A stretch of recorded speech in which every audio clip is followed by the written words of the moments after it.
Sky 775 ਤੇ ਇੱਕ ਵਾਰ ਫੇਰ ਹਾਜ਼ਰ ਹੋ ਗਿਆ ਜੀ ਪ੍ਰੋਗਰਾਮ ਲੀਗਲ ਟਾਈਮ ਲੈ ਕੇ, ਜਿਹਦੇ ਵਿੱਚ ਹਮੇਸ਼ਾ ਹੀ ਅਸੀਂ ਗੱਲਬਾਤ ਜਿਹੜੀ ਇਮੀਗ੍ਰੇਸ਼ਨ ਦੇ ਬਾਰੇ ਦੇ ਵਿੱਚ ਜਿਹੜੀ ਕਰਦੇ ਹੁੰਦੇ ਆ, ਕੋਈ ਅਪਡੇਟ ਨਵੀਂ ਆਉਂਦੀ ਆ ਉਹਦੇ ਬਾਰੇ ਗੱਲਬਾਤ ਜਿਹੜੀ ਉਹ ਕਰਦੇ ਹੁੰਦੇ ਆ, ਜਾਂ ਤੁਹਾਡੀ ਕਾਲਸ ਦੇ ਜ਼ਰੀਏ ਤੁਹਾਡੇ ਸਵਾਲਾਂ ਦੇ ਜਵਾਬ ਜਿਹੜੇ ਹਮੇਸ਼ਾ ਹੀ ਕੋਸ਼ਿਸ਼ ਕਰਦੇ ਹੁੰਦੇ ਆ ਉਹ ਦੇਣ ਦੀ।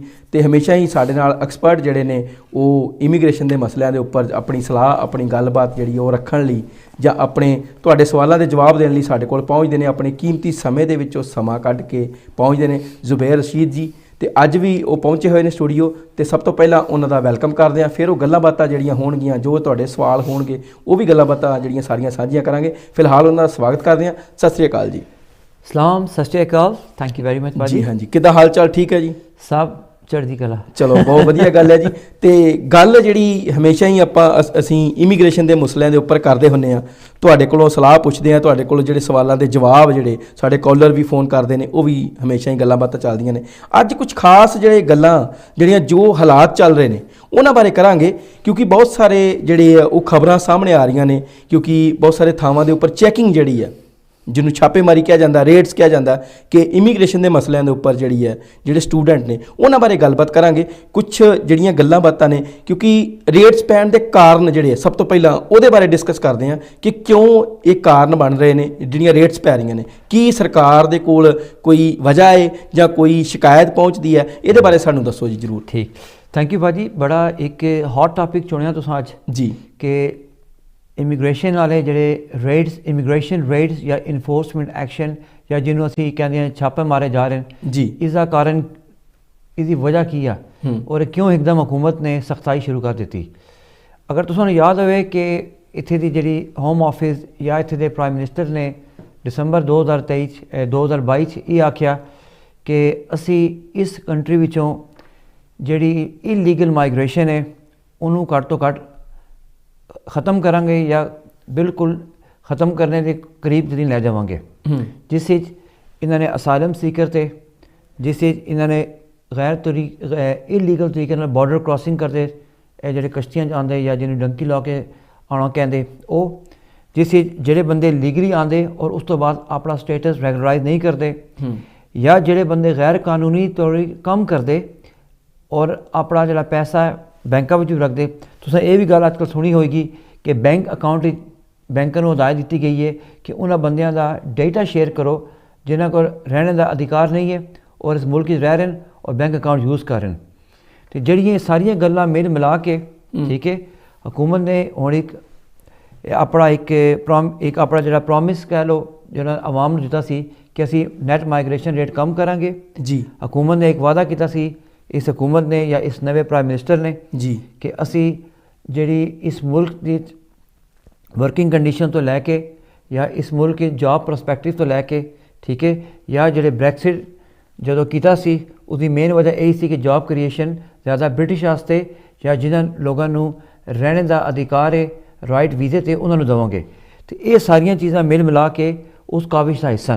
और रीसेंटली उन्होंने 200-250 इमिग्रेशन स्टाफ ही बढ़ाया, ठीक है जी, ताकि जिहड़े इमिग्रेशन के रूल फॉलो किए जावन, जिहड़े इमिग्रेशन ऑफिसर हैं और बिजनेस की थावां ते जाके चैक करन कि ये क्या जिहड़े वर्क फोर्स जिथे काम कर रही है उन्होंने को सही वीज़े हगे या नहीं हगे।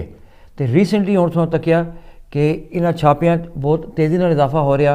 जिहड़ा इमिग्रेशन मिनिस्टर है उन्हें भी आख्या सी कि इस ऑटम में इस महीने जिहड़े चल रहे हैं मार्च अप्रैल असी कई ज़्यादा छापे मारांगे।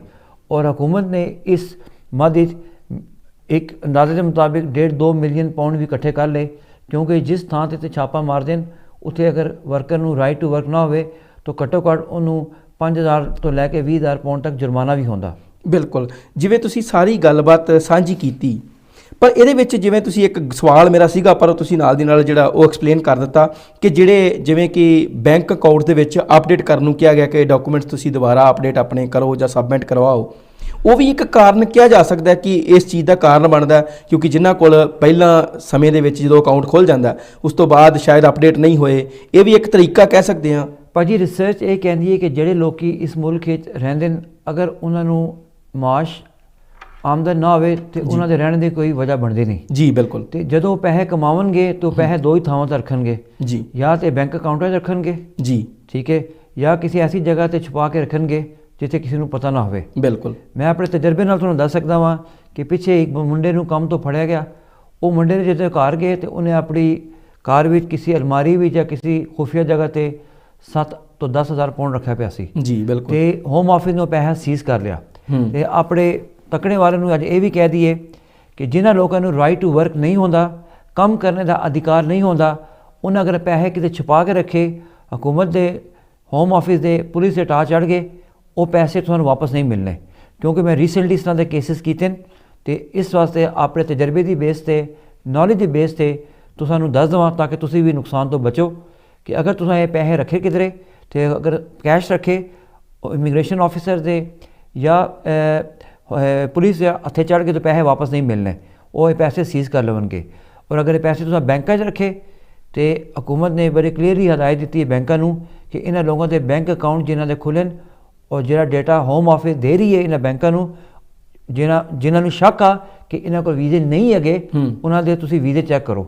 ਅਗਰ ਵੀਜ਼ੇ ਨਹੀਂ ਹਨ ਤੇ ਉਹਨਾਂ ਨੂੰ ਵਾਰਨਿੰਗ ਦਿਓ।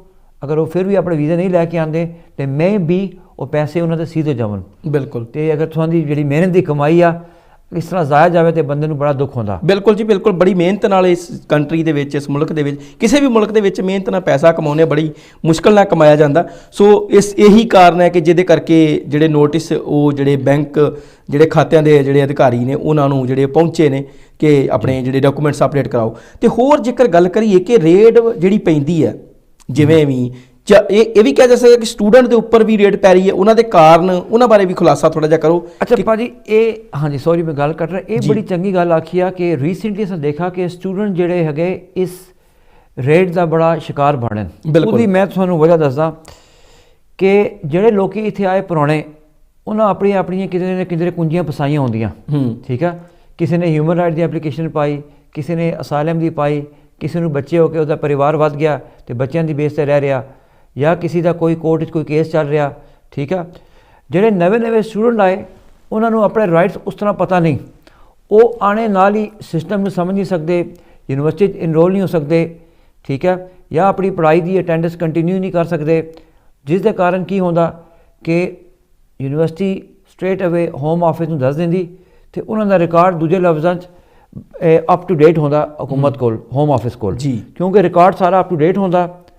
ਉਹਨਾਂ ਨੇ ਰੀਸੈਂਟਲੀ ਵੀਜ਼ੇ ਲਏ ਹੁੰਦੇ ਤੇ ਹਕੂਮਤ ਨੂੰ ਉਹਨਾਂ ਨੂੰ ਪਕੜਨ 'ਚ ਬੜੀ ਆਸਾਨੀ ਹੁੰਦੀ ਹੈ। ਇੱਕ ਤਾਂ ਯੰਗ ਹੁੰਦੇ, ਦੂਜਾ ਉਹਨਾਂ ਕੋਲ ਪਾਸਪੋਰਟ ਹੁੰਦੇ, ਤੀਜਾ ਉਹਨਾਂ ਦੀ ਫੈਮਿਲੀ ਨਹੀਂ ਹੁੰਦੀ, ਚੌਥਾ ਉਹਨਾਂ ਨੂੰ ਆਪਣੇ ਰਾਈਟਸ ਦਾ ਵੀ ਇਤਨਾ ਪਤਾ ਨਹੀਂ ਹੁੰਦਾ। ਕਿਉਂਕਿ ਜਿਹੜੇ ਇੱਥੇ ਪੁਰਾਣੇ ਬੰਦੇ ਰਹਿੰਦੇ, ਜਿਹੜੇ ਇਹਨਾਂ ਕੋਲ ਰਾਈਟ ਟੂ ਵਰਕ ਨਹੀਂ ਹੈਗਾ ਜਾਂ ਰਹਿਣੇ ਦਾ ਅਧਿਕਾਰ ਨਹੀਂ ਹੋਗਾ, ਉਹ ਅੱਧੇ ਤੋਂ ਜ਼ਿਆਦਾ ਖੁਦ ਹੀ ਵਕੀਲ ਹੁੰਦੇ ਕਿਉਂਕਿ ਉਹਨਾਂ ਸਿਸਟਮ ਇਤਨੇ ਧੱਕੇ ਖਾਏ ਹੁੰਦੇ। ਜਿਹੜੇ ਨਵੇਂ ਸਟੂਡੈਂਟ ਆਉਂਦੇ ਉਹਨਾਂ ਨੂੰ ਆਪਣੇ ਰਾਈਟ ਦੀ ਇਤਨੀ ਜਾਣਕਾਰੀ ਨਹੀਂ ਹੁੰਦੀ। ਮੈਂ ਤੁਹਾਨੂੰ ਇੱਕ ਮਿਸਾਲ ਦਿੰਦਾ, ਪਰਸੋਂ ਇੱਕ ਮੁੰਡਾ ਫੜਿਆ ਗਿਆ ਜਦੋਂ ਹੋਮ ਆਫਿਸ ਨੇ ਰੇਡ ਕੀਤੀ ਉਸ ਰੈਸਟੋਰੈਂਟ ਤੇ ਮੁੰਡੇ ਕੋਲ ਵੀਜ਼ਾ ਜ਼ਰੂਰ ਸੀ। ਠੀਕ ਆ, ਲੇਕਿਨ ਇਮੀਗ੍ਰੇਸ਼ਨ ਆਫਿਸਰ ਨੇ ਥੋੜਾ ਉਹਨੂੰ ਇਨਵੈਸਟੀਗੇਟ ਕੀਤਾ, ਥੋੜਾ ਜਿਹਾ ਧੱਕਾ ਮਾਰਾ। ਜੀ ਬਿਲਕੁਲ, ਜਿੱਦਾਂ ਧੱਕਾ ਮਾਰਨਾ। ਹਾਂ ਜੀ, ਬੰਦਾ ਡਰ ਗਿਆ ਤੇ ਉਹਨੇ ਆਪਣੇ ਮੂੰਹ ਤੋਂ ਕਹਿਤਾ ਮੈਂ ਫੁੱਲ ਟਾਈਮ ਕੰਮ ਕਰ ਰਿਹਾ। ਠੀਕ ਆ, ਤੇ ਕਿਉਂਕਿ ਸਟੂਡੈਂਟ ਨੂੰ ਫੁੱਲ ਟਾਈਮ ਅਲਾਉ ਨਹੀਂ ਹੁੰਦਾ ਸਿਵਾਏ ਟਰਮ ਟਾਈਮ ਤੋਂ, ਤੇ ਉਹ ਇਮੀਗ੍ਰੇਸ਼ਨ ਆਫਿਸਰ ਨੇ ਤੇ ਖਾਲੀ ਸਵਾਲ ਪੁੱਛਿਆ ਸੀ ਕਿ ਤੂੰ ਯੂਨੀਵਰਸਿਟੀ ਨਹੀਂ ਜਾ ਰਿਹਾ, ਉਹਦਾ ਕਾਰਨ ਕੀ ਹੈ, ਲੇਕਿਨ ਉਸਦੇ ਮੂੰਹ 'ਚੋਂ ਡਰ ਦੇ ਵਜ੍ਹਾ ਤੋਂ ਪੈਨਿਕ ਹੋ ਕੇ ਉਹਨੇ ਕਹਿ ਦਿੱਤਾ। ਉਹਨੇ ਔਨ ਦਾ ਸਪਾਟ ਉਹਨੇ ਅਰੈਸਟ ਕਰ ਲਿਆ ਔਰ ਅੱਜ ਸਾਨੂੰ ਨੋਟਿਸ ਆਇਆ ਕਿ ਉਸਦਾ ਵੀਜ਼ਾ ਵੀ ਉਹਨੇ ਕੈਂਸਲ ਕਰ ਦਿੱਤਾ। ਜਿਸ ਟਾਈਮ ਉਹਨੇ ਇਮੀਗ੍ਰੇਸ਼ਨ ਆਈ ਸੀ ਉਸ ਟਾਈਮ ਵੀਜ਼ਾ ਸੀ ਉਸ ਕੋਲ। ਭਾਜੀ ਜ਼ਾਹਰੀ ਗੱਲ ਹੈ, ਜਿਹੜਾ ਸਟੂਡੈਂਟ ਇੱਥੇ ਪੜ੍ਹਨੇ ਵਾਸਤੇ ਆਉਂਦਾ, ਯੂਨੀਵਰਸਿਟੀ ਨਹੀਂ ਜਾਂਦਾ ਤੇ ਉਹਨੇ ਫਿਰ ਕਾਮਨ ਸੈਂਸ ਇਹੀ ਕਹਿੰਦੀ ਉਹਨੇ ਫਿਰ ਫੁੱਲ ਟਾਈਮ ਕੰਮ ਹੀ ਕਰਦਾ ਹੋਏਗਾ। ਹਾਂ ਬਿਲਕੁਲ, ਠੀਕ ਆ। ਔਰ ਯੂਨੀਵਰਸਿਟੀ ਅੱਜ ਕੱਲ੍ਹ ਬੜੀ ਤੇਜ਼ੀ ਨਾਲ ਇਹਨਾਂ ਸਟੂਡੈਂਟਸ ਨੂੰ ਰਿਪੋਰਟ ਕਰ ਰਹੀ ਹੈ ਹੋਮ ਆਫਿਸ ਅੱਗੇ ਕਿ ਇਹ ਲੋਕੀ ਪੜ੍ਹਨੇ ਦਾ ਬਹਾਨਾ ਲਾ ਕੇ ਇੱਥੇ ਆਉਂਦੇ ਲੇਕਿਨ ਪੜ੍ਹਾਈ ਨਹੀਂ ਕਰ ਰਹੇ ਜਾਂ ਅੱਗੇ ਪਿੱਛੇ ਗਾਇਬ ਹੋ ਜਾਂਦੇ। ਬਿਲਕੁਲ, ਤੇ ਇਸੇ ਵਾਸਤੇ ਵੀ ਕਿਉਂਕਿ ਹਕੂਮਤ ਕੋਲ ਸਾਰਾ ਅਪ ਟੂ ਡੇਟ ਰਿਕਾਰਡ ਲੱਗਾ ਨਾ ਸਟੂਡੈਂਟ ਦਾ। ਔਰ ਰੀਸੈਂਟਲੀ ਆਪਾਂ ਨੇ ਦੇਖਿਆ ਕਿ ਬਾਹਰਲੇ ਸਟੂਡੈਂਟ ਇੰਡੀਆ ਤੋਂ, ਪਾਕਿਸਤਾਨ ਤੋਂ, ਅਫਰੀਕਾ ਤੋਂ ਆਏ। ਬਿਲਕੁਲ, ਜਿਨ੍ਹਾਂ 'ਚ ਇੱਕ ਵੱਡੀ ਤਾਦਾਦ ਜਿਹੜੀ ਹੈਗੀ ਆ ਇਮੀਗ੍ਰੇਸ਼ਨ ਦੇ ਅਸੂਲ ਦੀ, ਇਮੀਗ੍ਰੇਸ਼ਨ ਰੂਲਸ ਦੀ ਕੰਪਲਾਇੰਸ ਜਾਂ ਪਾਸਦਾਰੀ ਨਹੀਂ ਕਰਦੀ। ਬਿਲਕੁਲ, ਜਿਸ ਦੇ ਕਾਰਨ ਹਕੂਮਤ ਨੂੰ ਇਹ ਸਟੂਡੈਂਟ ਸੌਫਟ ਟਾਰਗੇਟ ਲੱਗਦੇ ਨੇ। ਕਿਉਂਕਿ ਜਿਹੜੇ ਲੋਕੀ ਡੰਕੀ ਲੋ ਕੇ ਆਉਂਦੇ ਜਾਂ ਕਸ਼ਤੀਆਂ ਦੇ ਥਰੂ ਆਉਂਦੇ, ਉਹਨਾਂ ਕੋਲ ਨਾ ਤੇ ਉਹਨਾਂ ਦੀ ਆਈਡੀ ਹੁੰਦੀ, ਬਿਲਕੁਲ ਉਹਨਾਂ ਦਾ ਕੋਈ ਸਬੂਤ ਨਹੀਂ ਹੁੰਦਾ। ਉਹਨਾਂ ਨੂੰ ਅਗਰ ਭੇਜੀਏ ਤਾਂ ਕਿਸ ਕੰਟਰੀ 'ਚ ਭੇਜੀਏ? ਠੀਕ ਹੈ, ਜਾਂ ਉਹ ਬੰਦੇ ਇਮੀਗ੍ਰੇਸ਼ਨ ਦੇ ਲਾਈਕ ਅ ਸੈਡ ਅੱਧੇ ਵਕੀਲ ਬਣੇ ਹੁੰਦੇ, ਬਿਲਕੁਲ। ਉਹਨਾਂ ਨੂੰ ਪਤਾ ਹੁੰਦਾ ਕਿ ਕਿਹੜੀ ਸਕੀਮ ਲਾਉਣੀ ਹੈ ਜਿਸ ਨਾਲ ਇਮੀਗ੍ਰੇਸ਼ਨ ਦਾ ਜਿਹੜਾ ਸਿਸਟਮ ਹੈ ਉਹ ਫਰਸਟ੍ਰੇਟ ਕਰ ਸਕੀਏ। ਸਟੂਡੈਂਟ ਬਿਲਕੁਲ ਫਰੈਸ਼ ਹੁੰਦੇ, ਯੰਗ ਬੱਚੇ ਹੁੰਦੇ, ਠੀਕ ਹੈ, ਉਹਨਾਂ ਨੂੰ ਇਤਨੀ ਜਾਣਕਾਰੀ ਵੀ ਨਹੀਂ ਹੁੰਦੀ, ਬਿਲਕੁਲ, ਤੇ ਉਹ ਹਵਾ ਦੀ ਸਿਮਤ ਦੇ ਨਾਲ ਜਿੱਥੇ ਹਵਾ ਮੁੜਦੀ ਹੈ ਉਹ ਵਿਚਾਰੇ ਮੁੜਦੇ ਰਹਿੰਦੇ। ਬਿਲਕੁਲ, ਤੇ ਬਿਲਕੁਲ। ਇਸ ਵਾਸਤੇ ਆਪਾਂ ਨੂੰ ਨਜ਼ਰ ਇਹ ਆ ਰਿਹਾ ਕਿ ਜ਼ਿਆਦਾ ਸਟੂਡੈਂਟ ਇਸ ਚੀਜ਼ ਦਾ ਸ਼ਿਕਾਰ ਹੋ ਰਹੇ। ਔਰ ਬਿਲਕੁਲ। ਦੂਜੀ ਜਿਤਨੇ ਵੀ ਬਿਜ਼ਨਸਿਸ ਅਗੇ, ਰੈਸਟੋਰੈਂਟ, ਫਾਸਟ ਫੂਡ, ਡਿਲੀਵਰੀ ਤੇ ਮੈਂ ਦੁਬਾਰਾ ਆਊਂਗਾ ਕਿ ਡਿਲੀਵਰੀ ਜਿਹੜੀ ਲੰਡਨ ਵਿੱਚ ਜਿੰਨੇ ਵੀ ਡਿਲੀਵਰੀਆਂ ਕਰਦੇ, ਜਿਹੜੀ ਵੱਡੀ ਵੱਡੀ ਕੰਪਨੀਆਂ ਦੇ ਸਕੂਟਰਾਂ ਤੇ, ਮੋਟਰ ਬਾਈਕ ਤੇ, ਸਾਈਕਲ ਤੇ, ਉਹ ਜ਼ਿਆਦਾਤਰ ਸਟੂਡੈਂਟ ਹੈਗੇ। ਤੇ ਹਕੂਮਤ ਨੂੰ ਪਤਾ ਹੈ ਕਿ ਇਹਨਾਂ ਲੋਕਾਂ ਦੇ ਠਿਕਾਣੇ ਕਿੱਥੇ ਹੈਗੇ, ਇਹ ਕਿਸ ਤਰ੍ਹਾਂ ਦੀ ਜੌਬਾਂ ਕਰਦੇ, ਤੇ ਇਸ ਵਾਸਤੇ ਹਕੂਮਤ ਇਹਨਾਂ ਨੂੰ ਟਾਰਗੇਟ ਕਰ ਰਹੀ ਹੈ ਕਿ ਇਹਨਾਂ ਨੂੰ ਫੜਨਾ, ਇਹਨਾਂ ਨੂੰ ਫੜ ਕੇ ਅੰਦਰ ਬੰਦ ਕਰਨਾ, ਬੰਦ ਕਰਕੇ ਉਹਨਾਂ ਨੂੰ ਭੇਜਣਾ ਬੜਾ ਆਸਾਨ ਹੈਗਾ। ਤੇ ਇਸ ਵਾਸਤੇ ਸਟੂਡੈਂਟ ਜ਼ਿਆਦਾ ਇਸ ਚੀਜ਼ ਦਾ ਵਿਕਟਮ ਜਾਂ ਸ਼ਿਕਾਰ ਬਣੇ। ਬਿਲਕੁਲ, ਜਿਵੇਂ ਇਹ ਸਾਰੀ ਗੱਲਬਾਤ ਤੁਸੀਂ ਕੀਤੀ, ਪਰ ਇਹਦੇ ਵਿੱਚ ਜੇ ਕਿਹਾ ਜਾਵੇ ਤੇ ਜ਼ਿਆਦਾ ਰੋਲ ਸਟੂਡੈਂਟ ਦਾ ਹੀ ਹੈ, ਕਿਉਂਕਿ ਉਹ ਜਿੰਨਾ ਉਹਨਾਂ ਨੂੰ ਅਧਿਕਾਰ ਹੈ ਕੰਮ ਕਰਨ ਦਾ ਉਸ ਤੋਂ ਜ਼ਿਆਦਾ ਕਰਦੇ ਨੇ, ਜਾਂ ਫਿਰ ਇੱਕ ਤਰ੍ਹਾਂ ਕਹਿ ਸਕਦੇ ਹਾਂ ਕਿ 2 ਨੰਬਰ ਦੇ ਵਿੱਚ ਇਨਲੀਗਲ ਤਰੀਕੇ ਨਾਲ ਉਹ ਕੰਮ ਕਰਦੇ ਨੇ। ਇਹ ਵੀ ਕਿਹਾ ਜਾ ਸਕਦਾ ਕਿ ਹਾਂ, ਜਿੱਦਾਂ ਜਿਸ ਬੰਦੇ ਕੋਲ ਰੱਖਿਆ ਗਿਆ ਜਾਂ ਉਹਦੇ ਵਿੱਚ ਹੋਰ ਵੀ ਕਿਹਾ ਜਾਵੇ ਕਿ ਜਿਵੇਂ ਸਪਾਂਸਰ ਲਾਇਸੈਂਸ ਦਿੱਤੇ ਗਏ, ਉਹਦੇ ਵਿੱਚ ਜੋ ਕੰਮ ਦਾ ਜੋ ਭਰੇ ਗਏ ਤਰੀਕੇ ਦੇ ਨਾਲ ਤੇ ਉਸ ਤੋਂ ਦੂਸਰਾ ਕੰਮ ਕਰਵਾਇਆ ਜਾ ਰਿਹਾ, ਜਾਂ ਇਹ ਵੀ ਕੁਝ ਕਾਰਨ ਕਿਹਾ ਜਾ ਸਕਦਾ। ਇਹ ਤੁਸੀਂ ਚੰਗੀ ਗੱਲ ਆਖੀ। ਇੱਕ ਹੋਰ ਚੀਜ਼ ਜਿਹੜੀ ਆਪਾਂ ਨੇ ਰੀਸੈਂਟਲੀ ਦੇਖੀ ਕਿ ਹਰ ਦੂਜੇ ਬਿਜ਼ਨਸ ਨੂੰ ਸਪਾਂਸਰ ਲਾਇਸੈਂਸ ਮਿਲ ਰਿਹਾ। ਅਸੀਂ ਖੁਦ ਹੀ ਪ੍ਰੋਗਰਾਮ ਦੇ ਪਿਛਲੇ ਮਹੀਨੇ ਜਾਂ ਪ੍ਰੋਗਰਾਮ ਦੇ ਕੁਝ ਹਿੱਸਿਆਂ 'ਚ ਆਖਿਆ ਕਿ ਹਰ ਬਿਜ਼ਨਸ ਨੂੰ ਅਗਰ ਉਹਨੂੰ ਜੈਨੂਇਨ ਵਰਕਰ ਚਾਹੀਦੇ ਤੇ ਸਪਾਂਸਰ ਲਾਇਸੈਂਸ ਅਪਲਾਈ ਕਰੇ। ਸਪਾਂਸਰ ਲਾਇਸੈਂਸ ਮਿਲ ਰਹੇ ਨੇ, ਬੇਸ਼ੱਕ ਮਿਲ ਰਹੇ ਨੇ, ਲੇਕਿਨ ਇੰਪਲੋਇਰ ਨੂੰ ਸਪਾਂਸਰ ਲਾਇਸੈਂਸ ਦੇ ਜਿਹੜੇ ਰੂਲਸ ਹਨ ਉਹਨੂੰ ਫੋਲੋ ਕਰਨ ਦਾ ਹਾਲੀ ਚੱਜ ਨਹੀਂ ਪਤਾ। ਤੇ ਹੋਮ ਆਫਿਸ ਨੂੰ ਇਹ ਵੀ ਸ਼ਾਇਦ ਸ਼ਿਕਾਇਤਾਂ ਗਈਆਂ ਕਿ ਸਪਾਂਸਰ ਲਾਇਸੈਂਸ ਨੂੰ ਅਬਿਊਜ਼ ਕੀਤਾ ਜਾ ਰਿਹਾ, ਤੇ ਇਸ ਵਾਸਤੇ ਹੋਮ ਆਫਿਸ ਨੂੰ ਬਹਾਨਾ ਮਿਲ ਰਿਹਾ ਉਹਨਾਂ ਬਿਜ਼ਨਸ ਦੇ ਅੰਦਰ ਵੜਨੇ ਦਾ ਕਿ ਉਹ ਉੱਥੇ ਜਾ ਕੇ ਚੈੱਕ ਕਰੇ ਕਿ ਜਿਸ ਮਕਸਦ ਵਾਸਤੇ ਸਪਾਂਸਰ ਲਾਇਸੈਂਸ ਲਿੱਤਾ ਗਿਆ, ਜਿਸ ਵਰਕਰ ਵਾਸਤੇ ਲਿੱਤਾ ਗਿਆ, ਕਿਆ ਵਰਕਰ ਉਹ ਕੰਮ ਕਰ ਰਿਹਾ, ਅਗਰ ਉੱਥੇ ਕੰਮ ਕਰ ਰਿਹਾ ਕਿਆ ਉਹੀ ਕੰਮ ਕਰ ਰਿਹਾ ਜੋ ਉਹਦੇ ਵਰਕ ਪਰਮਿਟ ਉੱਤੇ ਜਾਂ ਜਿਹਨੂੰ ਕੌਸ ਕਹੀਦਾ ਉਸ ਉੱਤੇ ਲਿਖਿਆ ਸੀ। ਤੇ ਇਹ ਸਾਰੀਆਂ ਗੱਲਾਂ ਮਿਲ ਕੇ, ਠੀਕ ਹੈ, ਹੋਮ ਆਫਿਸ ਦੀ ਜਿਹੜੀ ਇਨਫੋਰਸਮੈਂਟ ਟੀਮ ਨੂੰ ਇੱਕ ਮੌਕਾ ਦੇ ਰਹੀ ਹੈ ਕਿ ਇਹਨਾਂ ਬਿਜ਼ਨਸਿਸ ਦੇ ਅੰਦਰ ਜਾਂ ਇਹਨਾਂ ਬਿਜ਼ਨਸਿਸ ਤੇ ਜਾਂ ਇਹਨਾਂ ਬੰਦਿਆਂ 'ਤੇ ਕ੍ਰੈਕਡਾਊਨ ਕੀਤਾ ਜਾਵੇ। ਬਿਲਕੁਲ, ਬਿਲਕੁਲ। ਤੇ ਇਹ ਵੀ ਕਿਸਦੀ ਵਜ੍ਹਾ ਆਪਾਂ ਕਹਿ ਸਕਦੇ ਹਾਂ, ਕਿਉਂਕਿ ਜਿੰਨੀ ਤਾਦਾਦ ਹੀ ਸਪਾਂਸਰ ਲਾਇਸੈਂਸ ਮਿਲ ਰਹੇ ਅੱਜ ਕੱਲ੍ਹ, ਤੇ ਕਿ ਢਾਬੇ ਤੇ ਜਿਹੜਾ ਬਿਜ਼ਨਸ ਹੁੰਦਾ ਉਹਨੂੰ ਵੀ ਮਿਲ ਰਿਹਾ ਸਪਾਂਸਰ ਲਾਇਸੈਂਸ, ਠੀਕ ਹੈ, ਬਿਲਕੁਲ, ਠੀਕ ਹੈ, ਅਗਰ ਉਹ ਆਪਣੀ ਸ਼ਰਤਾਂ ਪੂਰੀਆਂ ਕਰੇ। ਲੇਕਿਨ ਅਗੇਨ ਅਗਰ ਉਹਨਾਂ ਕੋਲ ਰੋਬੋ ਸਿਸਟਮ ਨਹੀਂ ਹੈਗਾ, ਇੱਕ ਪ੍ਰੋਪਰ ਸਿਸਟਮ ਨਹੀਂ ਹੈਗਾ ਕਿ ਇਹਨਾਂ ਵਰਕਰਾਂ ਨੂੰ ਕਿਦੋਂ ਚਲਾਉਣਾ ਅਗਲੇ 5 ਸਾਲ ਤੱਕ, ਤੇ ਫਿਰ ਉਹਦਾ ਨਤੀਜਾ ਇਹ ਛਾਪੇ, ਉਹਦਾ ਨਤੀਜਾ ਇਹ ਸਪਾਂਸਰ ਲਾਇਸੈਂਸ ਰਿਵੋਕ ਹੋਣਗੇ। ਪਲੱਸ ਹਕੂਮਤ ਨੂੰ ਇਹਨਾਂ ਨੂੰ ਪਹਿਲੇ ਸਪਾਂਸਰ ਲਾਇਸੈਂਸ ਦਿੰਦੀ ਹੈ, ਫਿਰ ਅਗਰ ਇਸ ਸਪਾਂਸਰ ਲਾਇਸੈਂਸ ਦੇ ਰੂਲ ਸਹੀ ਤਰ੍ਹਾਂ ਫੋਲੋ ਨਾ ਹੋਣ ਤੇ ਉਹਨਾਂ ਨੂੰ ਪੈਨਲਟੀਆਂ ਵੀ ਪਾਉਂਦੀ ਹੈ, ਫਾਈਨ ਵੀ ਕਰਦੀ ਆ, ਤੇ ਹਕੂਮਤ ਨੂੰ ਉਧਰੋਂ ਵੀ ਪੈਸਾ ਰਿਸੀਵ ਹੋ ਰਿਹਾ। ਬਿਲਕੁਲ, ਇਹ ਵੀ ਤੁਸੀਂ ਕਹਿ ਸਕਦੇ ਹੋ ਕਿ ਸਰਕਾਰ ਦੀ ਕਿਸੇ ਹੱਦ ਤੱਕ ਮੋਟੀਵੇਸ਼ਨ ਹੋ ਸਕਦੀ ਹੈ ਤਾਂ ਕਿ ਰੈਵਨਿਊ ਵੀ ਜਨਰੇਟ ਕੀਤਾ ਜਾਵੇ। ਬਿਲਕੁਲ, ਜਿਵੇਂ ਤੁਸੀਂ ਗੱਲ ਕੀਤੀ ਜਿਹੜੇ ਸਪਾਂਸਰ ਲਾਇਸੈਂਸ, ਉਸ ਤੋਂ ਬਾਅਦ ਜਿਹੜੇ ਸਪਾਂਸਰ ਲਾਇਸੈਂਸ ਜਿਹੜੇ ਰੱਦ ਹੋਣੇ, ਕਿਉਂਕਿ ਇਹ ਵੀ ਇੱਕ ਵੱਡਾ ਕਾਰਨ ਕਿਹਾ ਜਾ ਸਕਦਾ ਕਿ ਜਦੋਂ ਜਿੰਨੇ ਸਪਾਂਸਰ ਲਾਇਸੈਂਸ ਇਸ਼ੂ ਹੋਣਗੇ ਉਹਨਾਂ ਉੱਪਰ ਵੀ ਰੇਡ ਪੈ ਸਕਦੀ ਹੈ ਕਿ ਇਹ ਚੈੱਕ ਕੀਤੇ ਜਾਣ ਕਿ ਇਹਨਾਂ ਉੱਪਰ ਕੰਮ ਜਿਹੜਾ ਉਹ ਲੀਗਲ ਤਰੀਕੇ ਨਾਲ ਹੋ ਰਿਹਾ, ਜਾਂ ਜਿਸ ਸਪਾਂਸਰ ਲਾਇਸੈਂਸ ਦਿੱਤਾ ਗਿਆ ਉਹਦੇ ਵਿੱਚ ਬੰਦਾ ਜਿਹੜਾ ਇੰਪਲੋਏ ਐਡ ਹੋਇਆ ਜਾਂ ਉਹਦੇ ਬਾਰੇ ਚੈਕਿੰਗ ਜਿਹੜੀ ਉਹ ਕੀਤੀ ਜਾ ਸਕਦੀ ਹੈ। ਇਹ ਵੀ ਹੋ ਸਕਦਾ। ਬਿਲਕੁਲ ਭਾਜੀ, ਇਹ ਵੀ ਵਜ੍ਹਾ ਬਿਲਕੁਲ ਹੈਗੀ ਹੈ। ਅਗਰ ਤੁਸੀਂ ਜਿਹੜਾ ਜਿਹਨੂੰ Tier 2 ਰਜਿਸਟਰ ਜਾਂ ਸਪਾਂਸਰ ਲਾਇਸੈਂਸ ਰਜਿਸਟਰ ਕਹਿੰਦੇ ਨੇ, ਉਹਦੀ ਤੁਸੀਂ ਤਾਦਾਦ ਰੱਖੋ, ਅੱਜ ਤੋਂ ਕੁਝ ਮਹੀਨੇ ਪਹਿਲੇ ਉਹ ਜਿਹੜੀ ਤਾਦਾਦ ਸੀ ਉਸ ਤੋਂ ਆਲਮੋਸਟ ਨੀਅਰਲੀ ਡਬਲ ਹੋ ਗਈ ਆ ਜੀ। ਤੇ ਜ਼ਾਹਰੀ ਗੱਲ ਹੈ ਜਦੋਂ ਕੋਈ ਬਿਜ਼ਨਸ ਰਜਿਸਟਰ ਹੁੰਦਾ ਹੋਮ ਆਫਿਸ ਦੇ ਨਾਲ, ਤੇ ਉਸ ਵਿੱਚ ਉਹਨਾਂ ਨੇ ਜਦੋਂ ਫਾਰਮ ਫਿਲ ਕਰਦੇ ਸਪਾਂਸਰ ਲਾਇਸੈਂਸ ਦੀ ਦਰਖਾਸਤ ਵਾਸਤੇ, ਉਸ ਉਹਨਾਂ ਸਾਈਨ ਕੀਤਾ ਹੁੰਦਾ ਜਾਂ ਟਿਕ ਕੀਤਾ ਹੁੰਦਾ ਕਿ ਅਗਰ ਕੱਲ੍ਹ ਇਮੀਗ੍ਰੇਸ਼ਨ ਮੇਰੇ ਕੋਲ ਸਵਾਲ ਪੁੱਛੂਗੀ ਇਹਨਾਂ ਵਰਕਰਾਂ ਦੇ ਮੁਤਲਿਕ ਤੇ ਮੈਂ ਉਹਨਾਂ ਦੇ ਨਾਲ ਕੋਆਪਰੇਟ ਕਰਾਂਗਾ। ਬਿਲਕੁਲ, ਤੁਸੀਂ ਨਹੀਂ ਉਹਨਾਂ ਨੂੰ ਸਾਈਨ ਕਰਕੇ ਇਜਾਜ਼ਤ ਦਿੱਤੀ ਹੁੰਦੀ ਹੈ ਕਿ ਕੱਲ੍ਹ ਤੁਸੀਂ ਆ ਕੇ ਮੈਨੂੰ ਚੈੱਕ ਕਰ ਸਕਦੇ ਹੋ ਜਾਂ ਮੈਂ ਤੁਹਾਨੂੰ ਕੋਆਪਰੇਟ ਕਰਨ ਦਾ ਪਾਬੰਦ ਹੈਗਾ, ਠੀਕ ਹੈ। ਤੁਸੀਂ ਡਾਕੂਮੈਂਟ ਦੀ ਰਿਕਾਰਡ ਕੀਪਿੰਗ ਹੈਗੀ ਆ, ਹੋਰ ਵੀ ਬੜੀ ਡਿਊਟੀਆਂ ਜਾਂ ਫਰਾਈਜ਼ ਸ਼ਾਮਿਲ ਹੈਗੇ ਜੀ। ਜਿਵੇਂ ਤੁਸੀਂ ਗੱਲ ਕੀਤੀ ਕਿ ਜਿਹੜੇ ਅਧਿਕਾਰ ਦਿੱਤੇ ਹੁੰਦੇ ਸਾਈਨ ਕਰਕੇ ਦਿੱਤਾ ਹੁੰਦਾ ਜਦੋਂ ਪੁਲਿਸ ਜਾਂ ਇਮੀਗ੍ਰੇਸ਼ਨ ਦੇ ਆਫਿਸ ਜਿਹੜੇ ਆਉਂਦੇ ਆ ਰੇਡ ਕਰਨ ਵਾਸਤੇ, ਉਹਦੇ ਵਿੱਚ ਵੀ ਕੋਈ ਅਧਿਕਾਰ ਜਾਂ ਸਾਡੇ ਕੋਲ ਕੋਈ ਅਧਿਕਾਰ ਜਿਸ ਬੰਦੇ ਉੱਪਰ ਰੇਡ ਪੈਂਦੀ ਹੈ ਕਿਸੇ ਵੀ ਘਰ ਦੇ ਵਿੱਚ ਜਾਂ ਕਿਸੇ ਕੰਪਨੀ ਦੇ ਵਿੱਚ, ਤੇ ਉਹਦੇ ਵਿੱਚ ਕੀ ਅਧਿਕਾਰ ਨੇ ਕਿ ਉਹ ਕਿਸੇ ਨੂੰ ਜਿਹੜਾ ਵੀ ਆਫਿਸਰ ਆਇਆ ਉਹਦੀ ਚੈਕਿੰਗ ਕਰ ਸਕਦੇ ਆ ਕਿ ਤੁਹਾਡੇ ਕੋਲ ਤੁਸੀਂ ਆਪਣਾ ਜਾਂ ਇੱਕ ਤਰ੍ਹਾਂ ਦਾ ਕਹਿ ਸਕਦੇ ਆ ਕਿ ਰਿਮਾਂਡ ਜਾਂ ਜੋ ਵੀ ਲੈਟਰ ਜਿਹੜਾ ਹੁੰਦਾ ਹੈ। ਬਿਲਕੁਲ ਭਾਜੀ, ਇਹ ਵੀ ਤੁਸੀਂ ਇੱਕ ਤਰਫ ਹਕੂਮਤ ਕੋਲ ਹੋਮ ਆਫਿਸ ਕੋਲ ਰਾਈਟਸ ਹੈਗੇ, ਦੂਸਰੀ ਤਰਫ ਜਿਹੜੇ ਬਿਜ਼ਨਸਿਸ ਅੱਗੇ ਜਾਂ ਇਹ ਬੰਦੇ ਜਿਨ੍ਹਾਂ ਦੇ ਘਰਾਂ 'ਚ ਇਹ ਰੇਟ ਪੈਂਦੀ ਆ ਉਹਨਾਂ ਦੇ ਕੀ ਰਾਈਟਸ ਹੈਗੇ। ਹਾਂ ਬਿਲਕੁਲ ਠੀਕ ਹੈ। ਅੱਛਾ, ਸਭ ਤੋਂ ਪਹਿਲੀ ਗੱਲ ਹੈ ਕਿ ਜਿਹੜੇ ਇਮੀਗ੍ਰੇਸ਼ਨ ਆਫਿਸਰ ਜਾਂ ਇਨਫੋਰਸਮੈਂਟ ਵਾਲੇ ਜਦੋਂ ਕਿਸੇ ਬਿਜ਼ਨਸ ਦੀ ਥਾਂ 'ਤੇ ਆਉਂਦੇ ਜਾਂ ਕਿਸੇ ਦੇ ਘਰ ਆਉਂਦੇ, ਤੇ ਜਿਸ ਬੰਦੇ ਨੇ ਕਿਸੇ ਦੇ ਘਰ ਆਉਂਦੇ ਜਿਹਨੇ ਦਰਵਾਜ਼ਾ ਖੋਲ੍ਹਣਾ, ਉਹ 3 ਚੀਜ਼ਾਂ ਚੈੱਕ ਕਰੇ। ਬਿਲਕੁਲ, ਜਾਂ ਉਸ ਆਫਿਸਰ ਕੋਲ ਵਾਰੰਟ ਹੋ, ਜਾਂ ਉਸ ਆਫਿਸਰ ਕੋਲ ਜੱਜ ਦਾ ਕੋਈ ਸਾਈਨ ਕੀਤਾ ਹੋਇਆ ਕੋਈ ਲੈਟਰ ਹੋ ਜਿਸ ਵਿੱਚ ਉਹਨੇ ਮੈਜਿਸਟ੍ਰੇਟ ਜਾਂ ਜੱਜ ਨੇ ਪਰਮਿਸ਼ਨ ਦਿੱਤੀ ਹੋ ਕਿ ਇਸ ਘਰ 'ਚ ਵੜ ਸਕਦਾ ਹੈ, ਜਾਂ ਉਹ ਬੰਦਾ ਆਪਣੀ ਮਰਜ਼ੀ ਨਾਲ ਉਸ ਆਫਿਸਰ ਨੂੰ ਆਪਣੇ ਘਰ ਵਾੜੇ। ਅਦਰਵਾਈਜ਼ ਉਹ ਜਿਹੜਾ ਹੋਮ ਆਫਿਸ ਦਾ ਜਿਹੜਾ ਬੰਦਾ ਹੈਗਾ ਉਹ ਅੰਦਰ ਵੜ ਹੀ ਨਹੀਂ ਸਕਦਾ। ਫਿਰ ਵੀ ਅਗਰ ਬੰਦਾ ਵੜ ਆਵੇ ਤੇ ਉਹ ਆਫਿਸਰ ਆਪਣੇ ਜਿਹੜੀ ਪਾਵਰਸ ਦੀ ਤੋਂ ਬਾਹਰ ਜਾ ਰਿਹਾ, ਗਲਤ ਇਸਤੇਮਾਲ ਕਰ ਰਿਹਾ। ਤੇ ਆਪਾਂ ਨੇ ਮਾਜ਼ੀ 'ਚ ਦੇਖਿਆ ਵੀ ਆ ਕਿ ਕਈ ਪੁਲਿਸ ਆਫਿਸਰ ਜਾਂ ਕਈ ਆਫਿਸਰ ਨੂੰ ਇਸ ਚੀਜ਼ 'ਤੇ ਬੜੀ ਸਖਤਾਈ ਵੀ ਉਹਨਾਂ 'ਤੇ ਕੀਤੀ ਗਈ, ਉਹਨਾਂ ਨੂੰ ਪੈਨਲਟੀਆਂ ਵੀ ਪਾਈਆਂ ਗਈਆਂ। ਤੇ ਹਮੇਸ਼ਾ ਇਮੀਗ੍ਰੇਸ਼ਨ ਆਫਿਸਰ ਜਾਂ ਪੁਲਿਸ ਆਫਿਸਰ ਠੀਕ ਵੀ ਨਹੀਂ ਹੁੰਦੇ। ਬਿਲਕੁਲ, ਇਹ ਆਪਣੇ ਬੰਦਿਆਂ ਦਾ ਰਾਈਟਸ ਹੈਗਾ ਕਿ ਉਹਨਾਂ ਨੂੰ ਪਹਿਲੇ ਚੈੱਕ ਕਰਨ ਕਿ ਕਿਆ ਜਿਸ ਬੰਦੇ ਨੂੰ ਢੂੰਡਨੇ ਆਏ ਕਿਆ ਉਹ ਉਹੀ ਐਡਰੈਸ ਹੈਗਾ, ਕਿਆ ਜਿਸ ਬੰਦੇ ਨੂੰ ਢੂੰਡਨੇ ਆਏ ਉਹ ਨਾਮ ਉਸ ਤਰ੍ਹਾਂ ਦਾ ਹੀ ਹੈਗਾ ਜਿਹੜਾ ਸਰਕਾਰ 'ਚ ਕਦੀ ਰਿਹਾ। ਠੀਕ ਹੈ। ਤੇ ਇਹ ਉਹਨਾਂ ਬੰਦਿਆਂ ਕੋਲ ਅਧਿਕਾਰ ਹੈਗਾ, ਉਹਨਾਂ ਕੋਲ ਇਹ ਰਾਈਟ ਹੈਗਾ ਕਿ ਉਹਨਾਂ ਨੂੰ ਵੜਨੇ ਤੋਂ ਪਹਿਲੇ ਉਹਨਾਂ ਨੂੰ ਛਾਣਬੀਨ ਕਰਨ, ਨਾ ਕਿ ਤੁਸੀਂ ਯੂਨੀਫਾਰਮ ਵਿੱਚ ਕੋਈ ਆਫਿਸਰ ਦੇ ਕੇ ਡਰ ਜਾਓ। ਬਿਲਕੁਲ, ਠੀਕ ਹੈ। ਇਹ ਵੀ ਅਕਸਰ ਦੇਖਿਆ ਗਿਆ ਕਿ ਆਪਣੇ ਬੰਦੇ ਵਾਲੇ ਸਮਝਦਾਰ ਵੀ ਨਹੀਂ ਹੁੰਦੇ। ਸਮ ਟਾਈਮ ਔਰਤਾਂ ਘਰ ਆਉਂਦੀਆਂ ਉਹ ਡਰ ਜਾਂਦੀਆਂ, ਉਹ ਸਮਝਦੇ ਕਿ ਜਿਹਨੇ ਯੂਨੀਫਾਰਮ ਪਾਇਆ ਤਾਂ ਉਹ ਠੀਕ ਹੀ ਹੋਊਗਾ, ਲੇਕਿਨ ਇਹ ਹਮੇਸ਼ਾ ਦਰੁਸਤ ਨਹੀਂ ਹੁੰਦਾ। ਇਹ ਵੀ ਉਹਨਾਂ ਨੂੰ ਭੁਲੇਖਾ ਹੋ ਸਕਦਾ ਕਿਉਂਕਿ ਸਾਰੇ ਜਿਹੜੀਆਂ ਇਮੀਗ੍ਰੇਸ਼ਨ ਦੀ ਰੇਡਾਂ ਪੈਂਦੀਆਂ ਇਹ ਕੋਈ ਪੱਕੀ ਮੁਖਬਰੀ ਜਾਂ ਇਨਫੋਰਮੇਸ਼ਨ ਨਹੀਂ ਹੁੰਦੀ, ਇੱਕ ਗੈਸ ਹੁੰਦਾ, ਇੱਕ ਸਸਪੀਸ਼ਨ ਹੁੰਦਾ। ਬਿਲਕੁਲ, ਉਹ ਠੀਕ ਵੀ ਹੋ ਸਕਦਾ, ਉਹ ਗਲਤ ਵੀ ਹੋ ਸਕਦਾ। ਤੇ ਇਸ ਵਾਸਤੇ ਤੁਸੀਂ ਉਹਨਾਂ ਨੂੰ ਘਰ ਵੜਨੇ ਤੋਂ ਪਹਿਲੇ ਚੈੱਕ ਕਰ ਲਓ ਕਿ ਉਹ ਕਿਸ ਮਕਸਦ ਵਾਸਤੇ ਘਰ ਆ ਰਹੇ ਨੇ, ਜਿਸ ਬੰਦੇ ਵਾਸਤੇ ਆ ਰਹੇ ਨੇ ਕਿਆ ਉਹ ਬੰਦਾ ਕਦੀ ਉੱਥੇ ਰਿਹਾ। ਠੀਕ ਹੈ।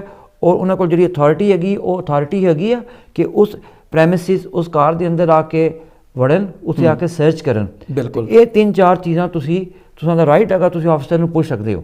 ਬਿਲਕੁਲ, ਜਿਵੇਂ ਤੁਸੀਂ ਗੱਲ ਕੀਤੀ ਜਿਹੜੇ ਰਾਈਟਸ ਦੀ ਗੱਲ ਕੀਤੀ ਕਿ ਜਾਂ ਕੋਈ ਲੈਟਰ ਹੋਏ ਜਾਂ ਉਹ ਜਿਹੜਾ ਕਹਿ ਸਕਦੇ ਆ ਉਹਨਾਂ ਕੋਲ ਅਧਿਕਾਰ ਹੋਣਾ ਚਾਹੀਦਾ ਕਿਸੇ ਨਾ ਕਿਸੇ ਤਰੀਕੇ, ਕੋਈ ਲਿਖਤੀ ਜਿਹੜਾ ਕੋਈ ਵਾਰੰਟ, ਹਾਂਜੀ ਵਾਰੰਟ ਹੋਵੇ, ਜਾਂ ਉਹ ਇਹ ਜਿਹੜਾ ਆਫਿਸਰ ਉਹਦੀ ਆਇਡੈਂਟੀਟੀ ਕੋਈ ਨਾ ਕੁਝ।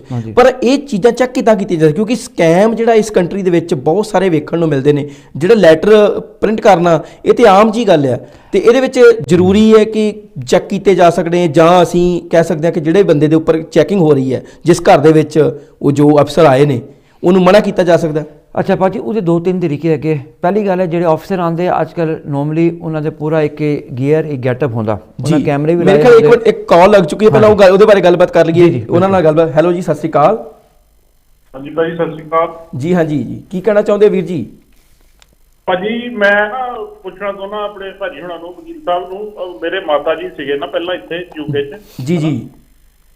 ਤੇ ਉਹ ਨਾ ਜਿੱਦਾਂ ਇੱਥੇ ਮੈਂ ਇਟਲੀ ਤੋਂ ਆਇਆ ਸੀ ਤਾਂ ਉਹਨਾਂ ਨੂੰ ਇੱਥੇ ਮੈਂ ਅਪਲਾਈ ਕੀਤਾ ਸੀ, 5 ਸਾਲ ਦਾ ਕਾਰਡ ਮਿਲ ਗਿਆ ਸੀ ਉਹਨਾਂ ਨੂੰ, ਮਾਤਾ ਜੀ ਨੂੰ। ਜੀ। ਤੇ ਉਹ ਜਿੱਦਾਂ ਹੁਣ ਇੰਡੀਆ ਚੱਲ ਗਏ ਨਾ, ਤੇ ਉੱਥੇ ਉਹ ਇੰਡੀਆ ਜਾ ਕੇ ਉਹਨਾਂ ਦਾ ਕੋਈ ਕਰੋਨਾ ਸੀ, ਕੁਝ ਉਹਨਾਂ ਨੂੰ ਕਿਡਨੀਆਂ ਦੀ ਪ੍ਰੋਬਲਮ ਸੀਗੀ, ਉਹਨਾਂ ਦਾ 5 ਸਾਲ ਵਾਲਾ ਕਾਰਡ ਖਤਮ ਹੋ ਗਿਆ ਜੀ। ਤੇ ਇਹਦਾ ਕੀ ਪ੍ਰੋਸੀਜਰ ਭਾਜੀ ਹੋ ਸਕਦਾ? ਅੱਛਾ, ਉਹਨਾਂ ਨੂੰ ਤੁਸੀਂ ਦੁਬਾਰਾ ਇੱਥੇ ਬੁਲਾਉਣਾ ਚਾਹੁੰਦੇ ਹੋ? ਹਾਂਜੀ ਹਾਂਜੀ ਜੀ, ਥੈਂਕ ਯੂ ਭਾਜੀ। ਮੈਂ ਸਮਝ ਗਿਆ ਸਵਾਲ ਦਾ। ਮਾਤਾ ਜੀ ਕੋਲ 5 ਸਾਲ ਦਾ ਕਾਰਡ ਸੀ, ਕਰੋਨਾ ਦੇ ਦੌਰਾਨ ਉਹ ਇੰਡੀਆ ਚਲੇ ਗਏ, ਉੱਥੇ ਬਿਮਾਰ ਹੋ ਗਏ ਔਰ ਉਹਨਾਂ ਦਾ 5 ਸਾਲ ਬੇਸਿਕਲੀ ਪੂਰੇ ਹੋ ਗਏ। ਅਸੂਲ ਇਹ ਕਹਿੰਦਾ ਕਿ ਜਿਹੜੇ ਲੋਕਾਂ ਕੋਲ 5 ਸਾਲ ਦਾ EUSS ਦੇ ਤਹਿਤ ਕਾਰਡ ਹੋਊ ਉਹ ਨੋਰਮਲੀ 5 ਸਾਲਾਂ ਵਿੱਚੋਂ ਹਰ ਇੱਕ ਸਾਲ 90 ਦਿਨ ਤੋਂ ਜ਼ਿਆਦਾ ਨਾ ਰਹਿਣ, ਲੇਕਿਨ ਕਰੋਨਾ ਦੇ ਦੌਰਾਨ ਉਹਨਾਂ ਨੂੰ ਛੂਟ ਦਿੱਤੀ ਗਈ ਹੈ ਕਿ ਅਗਰ ਉਹ 90 ਦਿਨ ਤੋਂ ਜ਼ਿਆਦਾ ਰਹੇ ਜਾਂ ਕੋਈ ਸੀਰੀਅਸਲੀ ਬਿਮਾਰ ਹੋ ਗਏ ਤੇ ਫਰਕ ਨਹੀਂ ਪੈਂਦਾ ਕਿ ਕਿੰਨਾ ਚਿਰ ਉਹ ਯੂਕੇ ਤੋਂ ਬਾਹਰ ਰਹਿਣ, ਉਹ ਫਿਰ ਵੀ ਅਪਲਾਈ ਕਰ ਸਕਦੇ। ਲੇਕਿਨ ਹੁਣ ਪੰਗਾ ਇਹਨਾਂ ਨੂੰ ਇਹ ਪੈ ਗਿਆ ਕਿ ਉਹਨਾਂ ਦਾ 5 ਸਾਲ ਉੱਥੇ ਹੀ ਪੂਰੇ ਹੋ ਗਏ ਤੇ ਹੁਣ ਉਹਨਾਂ ਕੋਲ ਯੂਕੇ ਆਉਣ ਦੀ ਇਜਾਜ਼ਤ ਨਹੀਂ ਆ। ਠੀਕ ਹੈ। ਤੇ ਭਾਜੀ ਇਸ ਸਿਲਸਿਲੇ ਤੁਸੀਂ ਦੁਬਾਰਾ ਐਪਲੀਕੇਸ਼ਨ ਪਾ ਸਕਦੇ ਹੋ EUSS ਦੀ। ਠੀਕ ਹੈ, ਜਿਹੜੀ ਇਹ ਯੂਰਪੀਅਨ ਵੀਜ਼ਾ ਹੁੰਦਾ, ਉਹ ਐਪਲੀਕੇਸ਼ਨ ਪਾ ਕੇ ਤੁਸੀਂ ਦੁਬਾਰਾ 6 ਮਹੀਨੇ ਦਾ ਵੀਜ਼ਾ ਲੈ ਕੇ ਯੂਕੇ 'ਚ ਆ ਸਕਦੇ ਹੋ। ਜਦੋਂ ਮਾਤਾ ਜੀ ਯੂਕੇ 'ਚ ਆ ਜਾਊਗੀ 6 ਮਹੀਨੇ ਵਾਸਤੇ, ਠੀਕ ਹੈ, ਤੇ ਫਿਰ ਹੋਮ ਆਫਿਸ ਨੂੰ ਤੁਸੀਂ ਅਰਜ਼ੀ ਪਾਓ ਪੱਕਾ ਹੋਣੇ ਵਾਸਤੇ ਔਰ ਦੱਸੋ ਕਿ ਕਰੋਨਾ ਦੀ ਵਜ੍ਹਾ ਤੋਂ ਜਾਂ ਬਿਮਾਰੀ ਦੀ ਵਜ੍ਹਾ ਤੋਂ ਮੈਂ ਜ਼ਿਆਦਾ ਟਾਈਮ ਯੂਕੇ ਤੋਂ ਬਾਹਰ ਰਹੀ ਹਾਂ, ਲੇਕਿਨ ਮੈਂ 5 ਸਾਲ ਮੇਰੇ ਪੂਰੇ ਹੁੰਦੇ ਨੇ ਔਰ ਇਸ ਬੇਸ ਦੀ ਮਾਤਾ ਜੀ ਨੂੰ ਸੈਟਲ ਸਟੇਟਸ ਜਾਂ ਇੰਡੈਫੀਨਿਟ ਮਿਲ ਜਾਊਗੀ। ਠੀਕ ਹੈ ਭਾਜੀ?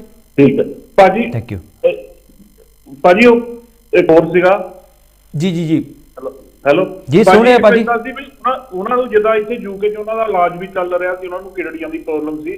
ਸਾਡੇ ਕੋਲ ਹਜੇ ਤੱਕ ਵੀ ਲੈਟਰ ਆਉਂਦੇ ਆ ਜਿੱਦਾਂ ਨਾ NHS ਦੇ, ਤੇ ਸੈਟਲ ਸਟੇਟਮੈਂਟ ਦਾ ਉਹਨਾਂ ਦੀ ਆਪਾਂ ਕਰਤੀ ਸੀ ਇੱਥੇ ਜਿੱਦਾਂ ਨਾ ਪਹਿਲਾਂ ਕੀਤੀ ਹੋਈ। ਪਰ ਪ੍ਰੋਬਲਮ ਸਾਨੂੰ ਇਹ ਹੋਈ ਆ ਵੀ ਕਾਰਡ ਉੱਥੇ ਜਾ ਕੇ ਖਤਮ ਹੋ ਗਿਆ, ਜਿਹੜਾ ਆ ਨਹੀਂ ਸਕਦੇ, ਇਹ ਪ੍ਰੋਬਲਮ ਹੋਈ। ਭਾਜੀ ਜਦੋਂ ਸੈਟਲ ਸਟੇਟਸ ਅਪਲਾਈ ਕੀਤਾ ਸੀ ਉਸ ਤੋਂ ਬਾਅਦ ਮਾਤਾ ਜੀ ਇੰਡੀਆ ਗਈ ਸੀ? ਹਾਂਜੀ ਹਾਂਜੀ। ਤੇ ਜਾਣਾ ਨਹੀਂ ਚਾਹੀਦਾ ਸੀ ਜਦੋਂ ਸੈਟਲ ਸਟੇਟਸ ਅਪਲਾਈ ਕੀਤਾ ਸੀ? ਤੇ ਜਦੋਂ ਸੈਟਲ ਸਟੇਟਸ ਦਾ ਜਵਾਬ ਆਇਆ ਨਹੀਂ ਹਾਲੇ ਤੱਕ? ਉਹ ਤਾਂ ਹੋ ਗਿਆ ਸੀਗਾ ਜੀ, ਜੈਸ ਹੋ ਗਈ ਸੀਗੀ ਉਦੋਂ। ਸੌਰੀ, ਸੈਟਲ ਸਟੇਟਸ ਮਿਲਿਆ ਜਾਂ ਨਹੀਂ ਮਿਲਿਆ? ਮਤਲਬ ਹੋਮ ਆਫਿਸ ਨੇ ਮਤਲਬ ਸਾਨੂੰ ਕੋਈ ਆਇਆ ਨਹੀਂ ਮਤਲਬ ਲੈਟਰ, ਪਰ ਉਦਾਂ ਉਹਨਾਂ ਨੇ ਈਮੇਲ ਆ ਗਈ ਸੀ ਵੀ ਉਹਨਾਂ ਦਾ ਹੋ ਗਿਆ ਮਤਲਬ। ਭਾਜੀ ਸੈਟਲ ਸਟੇਟਸ ਮਿਲ ਗਿਆ ਫਿਰ ਤੇ ਝਗੜਾ ਹੀ ਕਿਸੇ ਚੀਜ਼ ਦਾ ਨਹੀਂ, ਤੇ ਮਾਤਾ ਜੀ ਫਿਰ ਵਾਪਸ ਆ ਸਕਦੀ ਆ। ਨਾਰਮਲੀ ਜਦੋਂ ਸੈਟਲ ਸਟੇਟਸ ਮਿਲ ਜਾਊ ਨਾ ਉਸਦੇ 2 ਸਾਲ ਦੇ ਅੰਦਰ ਅੰਦਰ ਵਾਪਸ ਯੂਕੇ 'ਚ ਮੁੜਨਾ ਹੁੰਦਾ। ਅਗਰ 2 ਸਾਲ ਤੋਂ ਜ਼ਿਆਦਾ ਤੁਸੀਂ ਨਾ ਮੁੜੋ, ਠੀਕ ਆ, ਤੇ ਫਿਰ ਹੋਮ ਆਫਿਸ ਨੂੰ ਤੁਸੀਂ ਦੁਬਾਰਾ ਅਪਲਾਈ ਕਰਨਾ ਪੈਂਦਾ।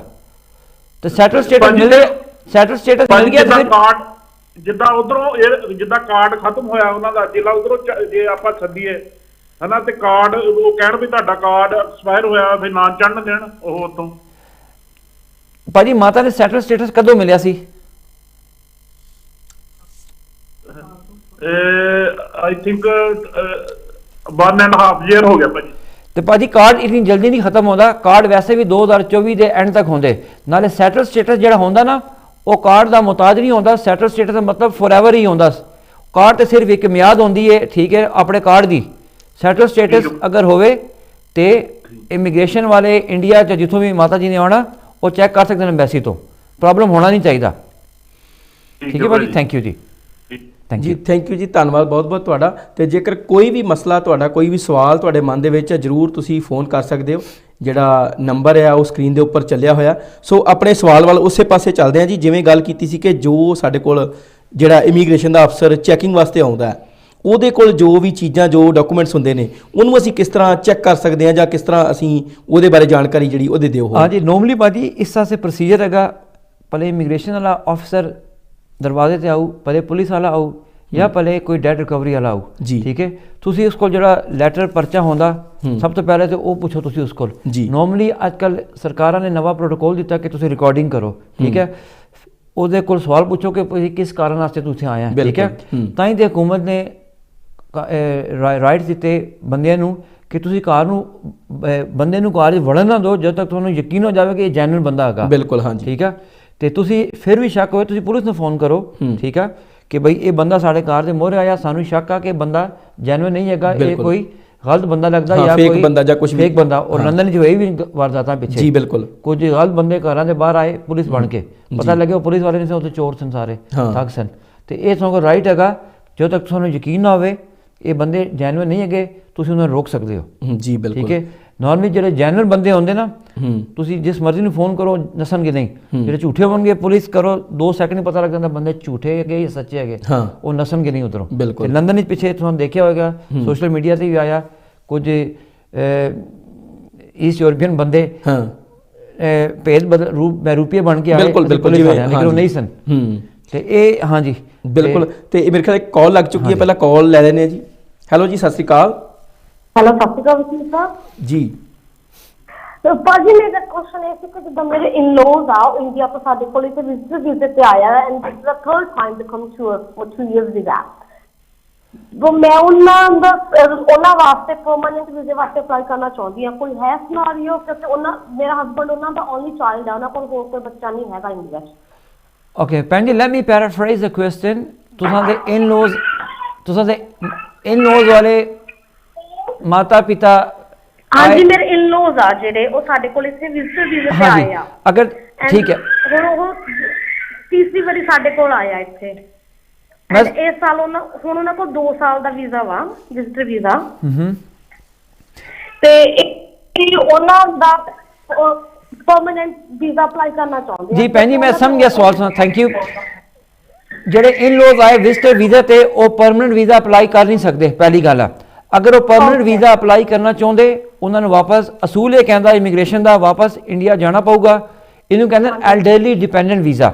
ਇਹਨਾਂ ਨੂੰ ਐਲਡਰਲੀ ਡਿਪੈਂਡੈਂਟ ਵੀਜ਼ਾ ਅਪਲਾਈ ਕਰਨਾ ਪਏਗਾ, ਜਿਸ ਵਿੱਚ ਉਹਨਾਂ ਨੂੰ ਪ੍ਰੂਫ ਕਰਨਾ ਪਏਗਾ ਕਿ ਉਹ ਜਿਹੜੇ ਇਨ-ਲॉज ਅੱਗੇ ਜਿਹੜਾ ਇਹਨਾਂ ਦਾ ਬੇਟਾ ਇੱਥੇ ਹੈਗਾ ਜਾਂ ਜਿਹੜੀ ਬੇਟੀ ਇੱਥੇ ਹੈਗੀ ਆ ਉਹ ਇਹਨਾਂ ਦੀ ਮੁਕੰਮਲ ਤੌਰ ਤੇ ਇਹਨਾਂ ਦੀ ਲੁੱਕ ਆਫਟਰ ਕਰ ਸਕਦੇ। ਉਹਨਾਂ ਕੋਲ ਇੰਨੇ ਪੈਸੇ ਹੈਗੇ, ਇਤਨਾ ਉਹਨਾਂ ਕੋਲ ਰਿਸੋਰਸਿਸ ਹੈਗੇ ਕਿ ਉਹ ਜਦੋਂ ਇਨ-ਲॉज ਵਾਲੇ ਇੱਥੇ ਉਹਨਾਂ ਦਾ ਮਾਂ ਪਿਓ ਆ ਜਾਊਗਾ, ਉਹ ਸਰਕਾਰ ਦੇ ਖਾਤੇ 'ਤੇ ਨਹੀਂ ਜਾਵਣਗੇ, ਠੀਕ ਹੈ। ਉਹਨਾਂ ਕੋਲ ਘਰ ਦੀ ਜਗ੍ਹਾ ਹੈਗੀ ਆ, ਔਰ ਉਹ ਜਿਹੜੇ ਉਹਦੇ ਮਾਤਾ ਪਿਤਾ ਅੱਗੇ ਇੰਡੀਆ 'ਚ ਕੋਈ ਉਹਨਾਂ ਦਾ ਲੁੱਕ ਆਫਟਰ ਕਰਨ ਵਾਲਾ ਨਹੀਂ ਆ।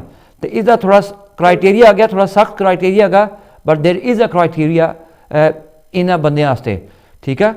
ਤੇ ਦੂਜੀ ਗੱਲ ਹੈ ਕਿ ਅਗਰ ਉਹ ਸਿਆਣੇ ਅੱਗੇ ਉਹਨਾਂ ਨੂੰ ਕੋਈ ਐਸੀ ਬਿਮਾਰੀ ਹੋ ਗਈ ਆ ਜਿਸ ਦੇ ਕਾਰਨ ਵਾਪਸ ਜਾ ਨਹੀਂ ਸਕਦੇ, ਉਹ ਹਿਊਮਨ ਰਾਈਟ ਦੀ ਐਪਲੀਕੇਸ਼ਨ ਪਾ ਸਕਦੇ। ਲੇਕਿਨ ਅਗੇਨ ਉਹ ਇੱਥੇ ਦੀ ਡਾਕਟਰ ਜਾਂ ਸੋਸ਼ਲ ਵਰਕਰ ਲਿਖ ਕੇ ਦੇਵਣ ਕਿ ਵਾਕਈ ਉਹਨਾਂ ਦੀ ਹਾਲਤ ਇਤਨੀ ਖਰਾਬ ਹੋ ਗਈ ਹੈ, ਪਿੱਛੇ ਜਾਣ ਦੇ ਕਾਬਲ ਨਹੀਂ ਰਹੇ, ਠੀਕ ਹੈ। ਠੀਕ ਹੈ, ਥੈਂਕ ਯੂ ਭੈਣ ਜੀ। ਓਕੇ ਜੀ, ਸਤਿ ਸ੍ਰੀ ਅਕਾਲ ਜੀ। ਹਾਂਜੀ ਜੀ ਅਸੀਂ ਆਪਣੀ ਗੱਲ ਵੱਲ ਉਸੇ ਜਗ੍ਹਾ ਪਹੁੰਚਦੇ ਹਾਂ ਜੀ ਕਿ ਜਿਵੇਂ ਤੁਸੀਂ ਦੱਸਿਆ ਕਿ ਉਹਨਾਂ ਦੇ ਕੋਲ ਜਿਹੜੇ ਅਧਿਕਾਰ ਹੁੰਦੇ ਨੇ ਜੋ ਵੀ ਅਸੀਂ ਚੈੱਕ ਕਰ ਸਕਦੇ ਹਾਂ। ਉਸ ਤੋਂ ਬਾਅਦ ਤੁਸੀਂ ਗੱਲ ਕੀਤੀ ਕਿ ਜੇਕਰ ਤੁਸੀਂ ਤੁਹਾਨੂੰ ਸ਼ੱਕ ਲੱਗਦਾ ਤੇ ਦੁਬਾਰਾ ਤੁਸੀਂ ਪੁਲਿਸ ਨੂੰ ਫੋਨ ਕਰ ਸਕਦੇ ਜਾਂ ਕੁਝ ਹੋਰ ਕਰ ਸਕਦੇ ਆ। ਪਰ ਜਿਵੇਂ ਇਹ ਸਾਰੀਆਂ ਗੱਲਾਂ ਤੋਂ ਬਾਅਦ ਜੇਕਰ ਅਸੀਂ ਨਹੀਂ ਚਾਹੁੰਦੇ ਜਾਂ ਜੋ ਘਰ ਦਾ ਮੈਂਬਰ ਹੁੰਦਾ ਉਹ ਨਹੀਂ ਚਾਹਵੇ ਤੇ ਅੰਦਰ ਨਹੀਂ ਵੜਨ ਦੇ ਸਕਦਾ, ਇਹ ਬਿਲਕੁਲ ਜਿਹੜੀ ਹੈ ਕਲੀਅਰ ਹੈ ਗੱਲ ਜੀ। ਬਿਲਕੁਲ ਭਾਜੀ, ਇਸ ਤੇ ਕਾਨੂੰਨ ਬੜਾ ਕਲੀਅਰ ਹੈਗਾ ਕਿ ਇਹਨੂੰ ਆਪਾਂ ਲਾਅ ਵਿੱਚ ਟ੍ਰੈਸਪਾਸਿੰਗ ਵੀ ਕਹਿੰਦੇ ਨੇ ਜੀ, ਠੀਕ ਹੈ। ਕੋਈ ਵੀ ਆਫਿਸਰ, ਸਰਕਾਰੀ ਅਫਸਰ ਜਿਸ ਕੋਲ ਪ੍ਰੋਪਰ ਅਥਾਰਟੀ ਨਾ ਹੋਵੇ, ਉਹ ਕਿਸੇ ਪ੍ਰਾਪਰਟੀ 'ਚ ਟ੍ਰੈਸਪਾਸ ਨਹੀਂ ਕਰ ਸਕਦਾ, ਬਿਨਾਂ ਇਜਾਜ਼ਤ ਜਾਂ ਬਿਨਾਂ ਲਾਅਫੁਲ ਅਥਾਰਟੀ ਤੋਂ ਵੜ ਨਹੀਂ ਸਕਦਾ। ਬਿਲਕੁਲ ਠੀਕ ਹੈ ਜੀ। ਲੇਕਿਨ ਜਿਹੜਾ ਸਹੀ ਆਫਿਸਰ ਹੋਏਗਾ, ਜਿਹਨੇ ਪ੍ਰੋਪਰ ਤਰੀਕੇ ਨਾਲ ਆਇਆ ਹੋਏਗਾ, ਉਹ ਕਿਸੇ ਵੀ ਸਵਾਲ ਦਾ ਜਵਾਬ ਦੇਣੇ ਬਿਲਕੁਲ ਜੀ, ਬਿਲਕੁਲ ਘਬਰਾਏਗਾ ਨਹੀਂ। ਹਾਂ, obviously he must have a lawful authority। ਬਿਲਕੁਲ ਜਿਵੇਂ ਇਹ ਗੱਲਾਂ ਸਾਰੀਆਂ ਹੋ ਗਈਆਂ, ਪਰ ਇਹ ਪ੍ਰੋਪਰ ਜਿਵੇਂ ਕਿਹਾ ਜਾ ਸਕਦਾ ਹੈ ਕਿ ਇਹ ਕੋਈ ਪੱਕੀ ਜਿਹੜੀ ਇਨਫੋਰਮੇਸ਼ਨ ਨਹੀਂ ਹੁੰਦੀ, ਸਿਰਫ ਇੱਕ ਸ਼ੱਕ ਦੇ ਆਧਾਰ ਦੇ ਉੱਪਰ ਚੈਕਿੰਗ ਵਾਸਤੇ ਉਹ ਆਉਂਦੇ ਨੇ। ਜੀ ਭਾਜੀ, ਲਾਈਕ ਆਈ ਸੈਡ, ਜ਼ਿਆਦਾਤਰ ਟਿਪ ਆਫ ਯਾਨੀ ਕਿ ਮੁਖਬਰੀ ਹੁੰਦੀ, ਠੀਕ ਆ, 100% ਠੀਕ ਵੀ ਨਹੀਂ ਹੁੰਦੀ।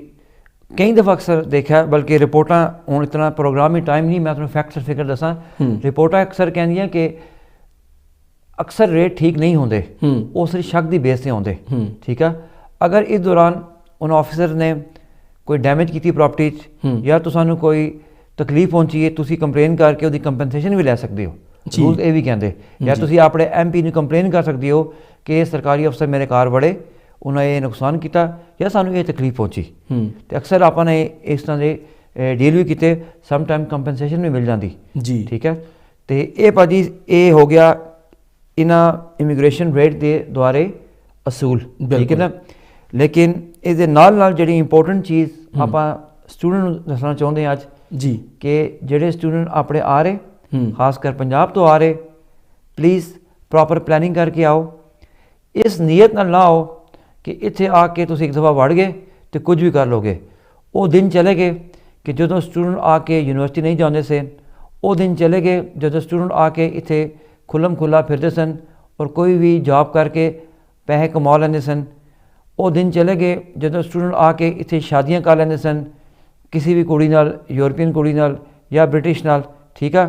ਆਉਣੇ ਵਾਲੇ ਦਿਨ ਵਿੱਚ ਇਲੀਗਲ ਜਿਹੜੇ ਬੰਦੇ ਅੱਗੇ, ਜਿਹੜੇ ਭਲੇ ਇਲੀਗਲ ਤਰੀਕੇ ਨਾਲ ਆਏ ਹੋਣ ਜਾਂ ਲੀਗਲ ਤਰੀਕੇ ਨਾਲ ਆ ਕੇ ਇਲੀਗਲ ਹੋ ਜਾਵਣ, ਉਹਨਾਂ ਵਾਸਤੇ ਸਖਤਾਈ ਰਹੇਗੀ। ਨਾ ਉਹਨਾਂ ਨੂੰ ਬੈਂਕਾਂ ਦੀ ਐਕਸੈਸ ਦਿੱਤੀ ਜਾਊਗੀ, ਨਾ ਉਹਨੂੰ ਰਹਿਣੇ ਵਾਸਤੇ ਜਗ੍ਹਾ ਦਿੱਤੀ ਜਾਊਗੀ, ਕਿਉਂਕਿ ਲੈਂਡਲੋਰਡ 'ਤੇ ਵੀ ਕਾਫੀ ਕੌਂਸਲਰਾਂ ਨੇ ਜਾਂ ਹੋਮ ਆਫਿਸ ਨੇ ਕਿਹਾ ਉਹਨਾਂ 'ਤੇ ਵੀ ਅਸੀਂ ਸਖਤੀ ਕਰਾਂਗੇ, ਉਹਨਾਂ ਨੂੰ ਫਾਈਨ ਪਾਵਾਂਗੇ। ਬਿਲਕੁਲ। ਨਾ ਉਹਨਾਂ ਨੂੰ ਕੰਮ ਦੀ ਜਗ੍ਹਾ ਮਿਲੂਗੀ, ਅਗਰ ਜਗ੍ਹਾ ਮਿਲੂਗੀ ਤੇ ਉਹਨਾਂ ਇੰਪਲੋਇਰਾਂ ਨੂੰ ਫਾਈਨ, ਹੈਵੀ ਫਾਈਨ, ਹੈਫਟੀ ਫਾਈਨ ਹੋ ਸਕਦਾ। ਨਾ ਉਹਨਾਂ ਨੂੰ NHS ਵਿੱਚ ਇਲਾਜ ਕਰਨ ਵਾਸਤੇ, ਜਿਹਨੂੰ ਸੈਕੰਡਰੀ ਟਰੀਟਮੈਂਟ ਕਹਿੰਦੇ ਜੀ, ਉਹ NHS ਵਾਲੇ ਉਹਨਾਂ ਨੂੰ ਇਲਾਜ ਕਰਨਗੇ। ਅਗਰ ਕਰਨਗੇ ਤਾਂ ਉਹਨਾਂ ਨੂੰ ਪੈਸੇ ਦੇਣੇ ਪਵਣਗੇ। ਅਗਰ ਉਹ ਇਲਾਜ ਕਰ ਵੀ ਲੈਂਦੇ ਤੇ ਬਾਅਦ 'ਚ ਉਹਨਾਂ ਨੂੰ ਪੈਸੇ ਚੁਕਾਉਣੇ ਵੀ ਪਵਣਗੇ ਜੀ। ਔਰ ਜਦੋਂ ਤੱਕ ਉਹ ਪੈਸੇ ਚੁਕਾਉਣਗੇ ਨਹੀਂ, ਉਹਨਾਂ ਦਾ ਅਗਲਾ ਵੀਜ਼ਾ ਐਕਸਟੈਂਡ ਵੀ ਨਹੀਂ ਹੋਊਗਾ, ਇਨ ਕੇਸ ਬਾਅਦ 'ਚੋਂ ਅਗਰ ਉਹ ਨਵੀਂ ਵੀਜ਼ਾ ਐਪਲੀਕੇਸ਼ਨ ਪਾਉਂਦੇ। ਬਿਲਕੁਲ ਜੀ, ਬਿਲਕੁਲ। ਠੀਕ ਹੈ, ਇੱਕ ਕਾਲ ਲੱਗ ਚੁੱਕੀ, ਕਾਲ ਲੈ ਲੈਂਦੇ ਹਾਂ ਜੀ। ਹੈਲੋ ਜੀ, ਸਤਿ ਸ਼੍ਰੀ ਅਕਾਲ। ਸਤਿ ਸ਼੍ਰੀ ਅਕਾਲ ਭਾਜੀ। ਜੀ ਹਾਂਜੀ ਹਾਂਜੀ, ਮੈਂ ਵਕੀਲ ਸਾਹਿਬ ਨਾਲ ਗੱਲ ਕਰਨੀ ਸੀ ਜੀ। ਹਾਂਜੀ, ਸੁਣ ਰਹੇ ਆ ਜੀ, ਤੁਸੀਂ ਕਰੋ ਆਪਣਾ ਸਵਾਲ ਜਿਹੜਾ ਪੁੱਛ ਸਕਦੇ ਹੋ। ਹਾਂਜੀ, ਮੈਂ ਨਾ ਉਹਨਾਂ ਨੂੰ ਇੱਦਾਂ ਪੁੱਛਣਾ ਸੀ ਵੀ ਮੈਂ ਆਪਣੇ, ਸਾਡੀ ਉੱਦਾਂ ਤਾਂ ਡੈਫੀਨਿਟ ਲੀਵ ਸਾਨੂੰ ਪਰਮਾਨੈਂਟ ਜਦੋਂ ਮਿਲੀ ਜਾਣ ਨਾ ਜੀ, ਤੇ ਸਾਨੂੰ ਅਸੀਂ ਜਾਣਾ ਸੀ ਹੌਲੀਡੇ ਤੇ ਕਿਤੇ, ਤਾਂ ਸਾਨੂੰ ਉਹ ਕਹਿੰਦੇ ਤੁਹਾਨੂੰ ਕਾਰਡ ਬਣਾਉਣਾ ਪੈਣਾ ਆ, ਕਿਉਂਕਿ ਸਾਡੇ ਪਾਸਪੋਰਟਾਂ ਦੇ ਸਟਾਂਪਾਂ ਲੱਗੀਆਂ, ਕਿਉਂਕਿ ਸਾਨੂੰ ਲੌਂਗ ਟਾਈਮ ਆਇਆ ਨੂੰ ਹੋ ਗਿਆ ਹੈ ਨਾ। ਤੇ ਉਹ ਕਹਿੰਦੇ ਤੁਹਾਨੂੰ ਦੂਜਾ ਕਾਰਡ ਜਿਹੜਾ BRP ਕਾਰਡ ਸਮਥਿੰਗ ਬਣਾਉਣਾ ਪੈਣਾ। ਮੈਂ ਉਹ ਅਪਲਾਈ ਕੀਤੇ ਸੀ, ਤਾਂ ਮੇਰਾ ਤਾਂ ਮੈਨੂੰ ਆ ਗਿਆ 4 ਵੀਕ ਦੇ ਬਾਅਦ, ਤਾਂ ਮੇਰੇ ਹਸਬੈਂਡ ਦਾ ਆਇਆ ਨਹੀਂ, ਉਹ ਤਾਂ ਮੇਰੇ ਤੋਂ ਪਹਿਲਾਂ ਦੇ ਇੱਥੇ ਆਏ ਸੀ। ਤਾਂ ਉਹ ਮੈਨੂੰ ਕਹਿੰਦੇ ਉਹਨਾਂ ਦਾ ਜਿੱਦਾਂ 10 ਸਾਲ ਦਾ ਪ੍ਰੂਫ ਚਾਹੀਦਾ। ਫਿਰ ਮੈਂ ਉਹ ਵੀ ਉਹਨਾਂ ਨੂੰ ਵਾਪਸ ਭੇਜ ਦਿੱਤਾ, ਫਾਰ ਵੀਜ਼ਾ ਅਪਲਾਈ ਕੀਤਾ, ਹਜੇ ਤਾਈਂ ਕੋਈ ਕਾਰਡ ਨਹੀਂ ਉਹਨਾਂ ਦਾ ਆਇਆ ਬਣ ਕੇ। ਭੈਣ ਜੀ ਥੋੜਾ ਜਿਹਾ ਸਵਾਲ ਮੈਨੂੰ ਸਮਝ ਨਹੀਂ ਆਈ, ਆਵਾਜ਼ ਸੁਣਦੀ ਉੱਤੇ ਥੱਲੇ ਹੋ ਰਹੀ ਆ। ਹਸਬੈਂਡ ਦਾ ਕਾਰਡ ਤੁਸਾਂ ਦਾ ਆਇਆ ਨਹੀਂ ਆ, ਠੀਕ ਆ, ਤੁਸਾਂ ਦਾ ਕਾਰਡ ਆ ਗਿਆ, ਕਾਰਡ ਕਿਸ ਬੇਸ ਤੇ ਅਪਲਾਈ ਕੀਤਾ ਸੀ ਤੁਸਾਂ? ਅਸੀਂ ਜਿੱਦਾਂ ਅਸੀਂ ਜਾਣਾ ਸੀ ਹੌਲੀਡੇ ਜਿੱਦਾਂ ਯੂਰਪ ਵਿੱਚ ਹਨਾ, ਅਰਬ ਕੰਟਰੀ ਚ, ਤੇ ਸਾਨੂੰ ਹਨਾ ਕਿਸੇ ਸਲੈਸਟਰ ਨੇ ਕਿਹਾ ਨਹੀਂ ਇੱਕ ਮਿੰਟ, ਪਾਸਪੋਰਟਾਂ ਤੇ ਨਹੀਂ ਜਾ ਨਾ ਉਹ ਠੀਕ ਆ ਸਕਦੇ। ਨਹੀਂ ਤੁਸਾਂ ਕੋਲ ਯੂਰਪੀਅਨ ਹੈਗਾ, ਕੀ ਨਾਮ ਹੈ ਸਟੇਟਸ, ਯੂਰਪੀਅਨ ਪਾਸਪੋਰਟ ਹੈਗਾ? ਸਾਡੇ ਕੋਲ ਤਾਂ ਪਰਮਾਨੈਂਟ ਡੈਫੀਨੇਟ ਲੀਵ ਆ, ਅਸੀਂ ਤਾਂ ਲੌਂਗ ਟਾਈਮ ਦਾ, ਸਾਡੇ ਬੱਚੇ ਇੱਥੋਂ ਦੇ ਬੋਨ ਆ। ਹਾਂਜੀ ਹਨਾ, ਤੇ ਸਾਨੂੰ ਉਹ ਕਹਿੰਦੇ ਤੁਹਾਡੇ ਪਾਸਪੋਰਟ ਤੇ ਸਟੰਪ ਆ, ਤੁਹਾਡਾ ਦੂਜਾ ਪਾਸਪੋਰਟ ਨਾਲ ਜੁੜਿਆ ਆ, ਤੁਸੀਂ ਇਹ ਪਾਸਪੋਰਟ ਲੈ ਕੇ ਯੂਰਪ ਕੰਟਰੀ ਚ, ਅਰਬ ਕੰਟਰੀ ਚ ਹੌਲੀਡੇ ਨਹੀਂ ਜਾ ਸਕਦੇ ਜਿੰਨਾ ਚਿਰ ਤੁਹਾਡੇ ਕੋਲ ਕਾਰਡ ਨਾ ਹੋਊਗਾ BRP ਹਨਾ। ਅੱਛਾ ਠੀਕ ਹੈ, ਮੈਂ ਦੱਸਣਾ ਇਹਦਾ ਜਵਾਬ ਦੇ ਦੇਣਾ। ਤੁਸਾਂ ਕੋਲ ਪੁਰਾਣੀ ਇੰਡੈਫੀਨਿਟ ਲੱਗੀ ਹੋਊਗੀ, ਠੀਕ ਆ, ਤੇ ਹੁਣ ਕਿਉਂਕਿ ਹਾਂਜੀ ਇਹ ਨੋਰਮਲੀ ਜਿਹਨਾਂ ਲੋਕਾਂ ਕੋਲ ਅੱਜ ਤੋਂ 15-20 ਸਾਲ ਪਹਿਲੇ ਇੰਡੈਫੀਨਿਟ ਲੱਗੀ ਹੈਗੀ ਹੈ ਨਾ, ਉਹ ਸਿਰਫ ਇੱਕ ਸਟੈਂਪ ਹੁੰਦੀ ਸੀ। ਤੇ ਹੁਣ ਇੰਪਲੋਇਰ ਵੀ ਇਹੀ ਕਹਿੰਦੇ, ਹੋਮ ਆਫਿਸ ਇਹ ਕਹਿੰਦੀ ਕਿ ਤੁਸੀਂ ਨਵਾਂ BRP ਕਾਰਡ ਅਪਲਾਈ ਕਰੋ, ਤੇ ਤੁਹਾਨੂੰ ਬੇਸਿਕਲੀ ਉਹ ਕਾਰਡ ਅਪਲਾਈ ਕਰਨੇ ਦਿੱਕਤ ਹੋ ਰਹੀ। ਉਹ ਦਿੱਕਤ ਇਸ ਵਾਸਤੇ ਹੋ ਰਹੀ ਕਿ ਹੋਮ ਆਫਿਸ ਨੂੰ ਮੇ ਵੀ ਕਿ ਜਿਹੜਾ ਜਿਸ ਬੇਸ ਤੇ ਇੰਡੈਫੀਨਿਟ ਲੱਗੀ ਸੀ ਉਹ ਉਹਨਾਂ ਨੂੰ ਕੋਈ ਸਿਰਾ ਨਹੀਂ ਮਿਲ ਰਿਹਾ ਕਿ ਕਿਸ ਬੇਸ ਤੇ ਲੱਗੀ ਸੀ, ਕਿਉਂਕਿ ਤੁਹਾਨੂੰ ਇੰਡੈਫੀਨਿਟ ਉਹਨਾਂ ਨੂੰ ਸਾਰਾ ਕੁਝ ਅਸੀਂ ਭੇਜਿਆ ਸੀ ਹਨਾ। ਅੱਛਾ ਫਿਰ ਵੀ ਉਹ ਨਹੀਂ ਦੇ ਰਹੇ ਤੁਹਾਨੂੰ ਕਾਰਡ ਬਣਾ ਕੇ? ਹਾਂ ਮੇਰਾ ਜਿੱਦਾਂ ਆ ਗਿਆ, ਮੇਰੇ ਨਾਲ ਹੀ ਲੱਗੀ ਸੀ ਸਾਡੀ ਇਕੱਠਿਆਂ ਦੀ ਇੰਡੈਫੀਨਿਟ ਲੱਗੀ। ਕਾਰਡ ਆ ਗਿਆ। ਸੌਰੀ ਭੈਣ, ਇੰਡੈਫੀਨਿਟ ਕਦੋਂ ਮਿਲੀ ਸੀ, ਕਿਸ ਸਾਲ ਵਿੱਚ ਮਿਲੀ ਸੀ? ਇਹ ਸਾਨੂੰ ਮਿਲੀ ਸੀ ਮੇਰੇ ਖਿਆਲ 9 ਬੱਚੇ ਕ। ਅੱਛਾ 2000 ਅਗਰ 9 ਵਿੱਚ ਮਿਲੀ ਹੈ ਨਾ, ਤੇ ਇਹ ਇਤਨੀ ਪੁਰਾਣੀ ਗੱਲ ਨਹੀਂ ਆ, ਤੇ ਮੇਰਾ ਨਹੀਂ ਖਿਆਲ ਕਿ ਕੋਈ ਦਿੱਕਤ ਹੋਣੀ ਚਾਹੀਦੀ ਤੁਹਾਨੂੰ ਕਾਰਡ BRP ਕਾਰਡ ਲੈਣੇ ਵਾਸਤੇ।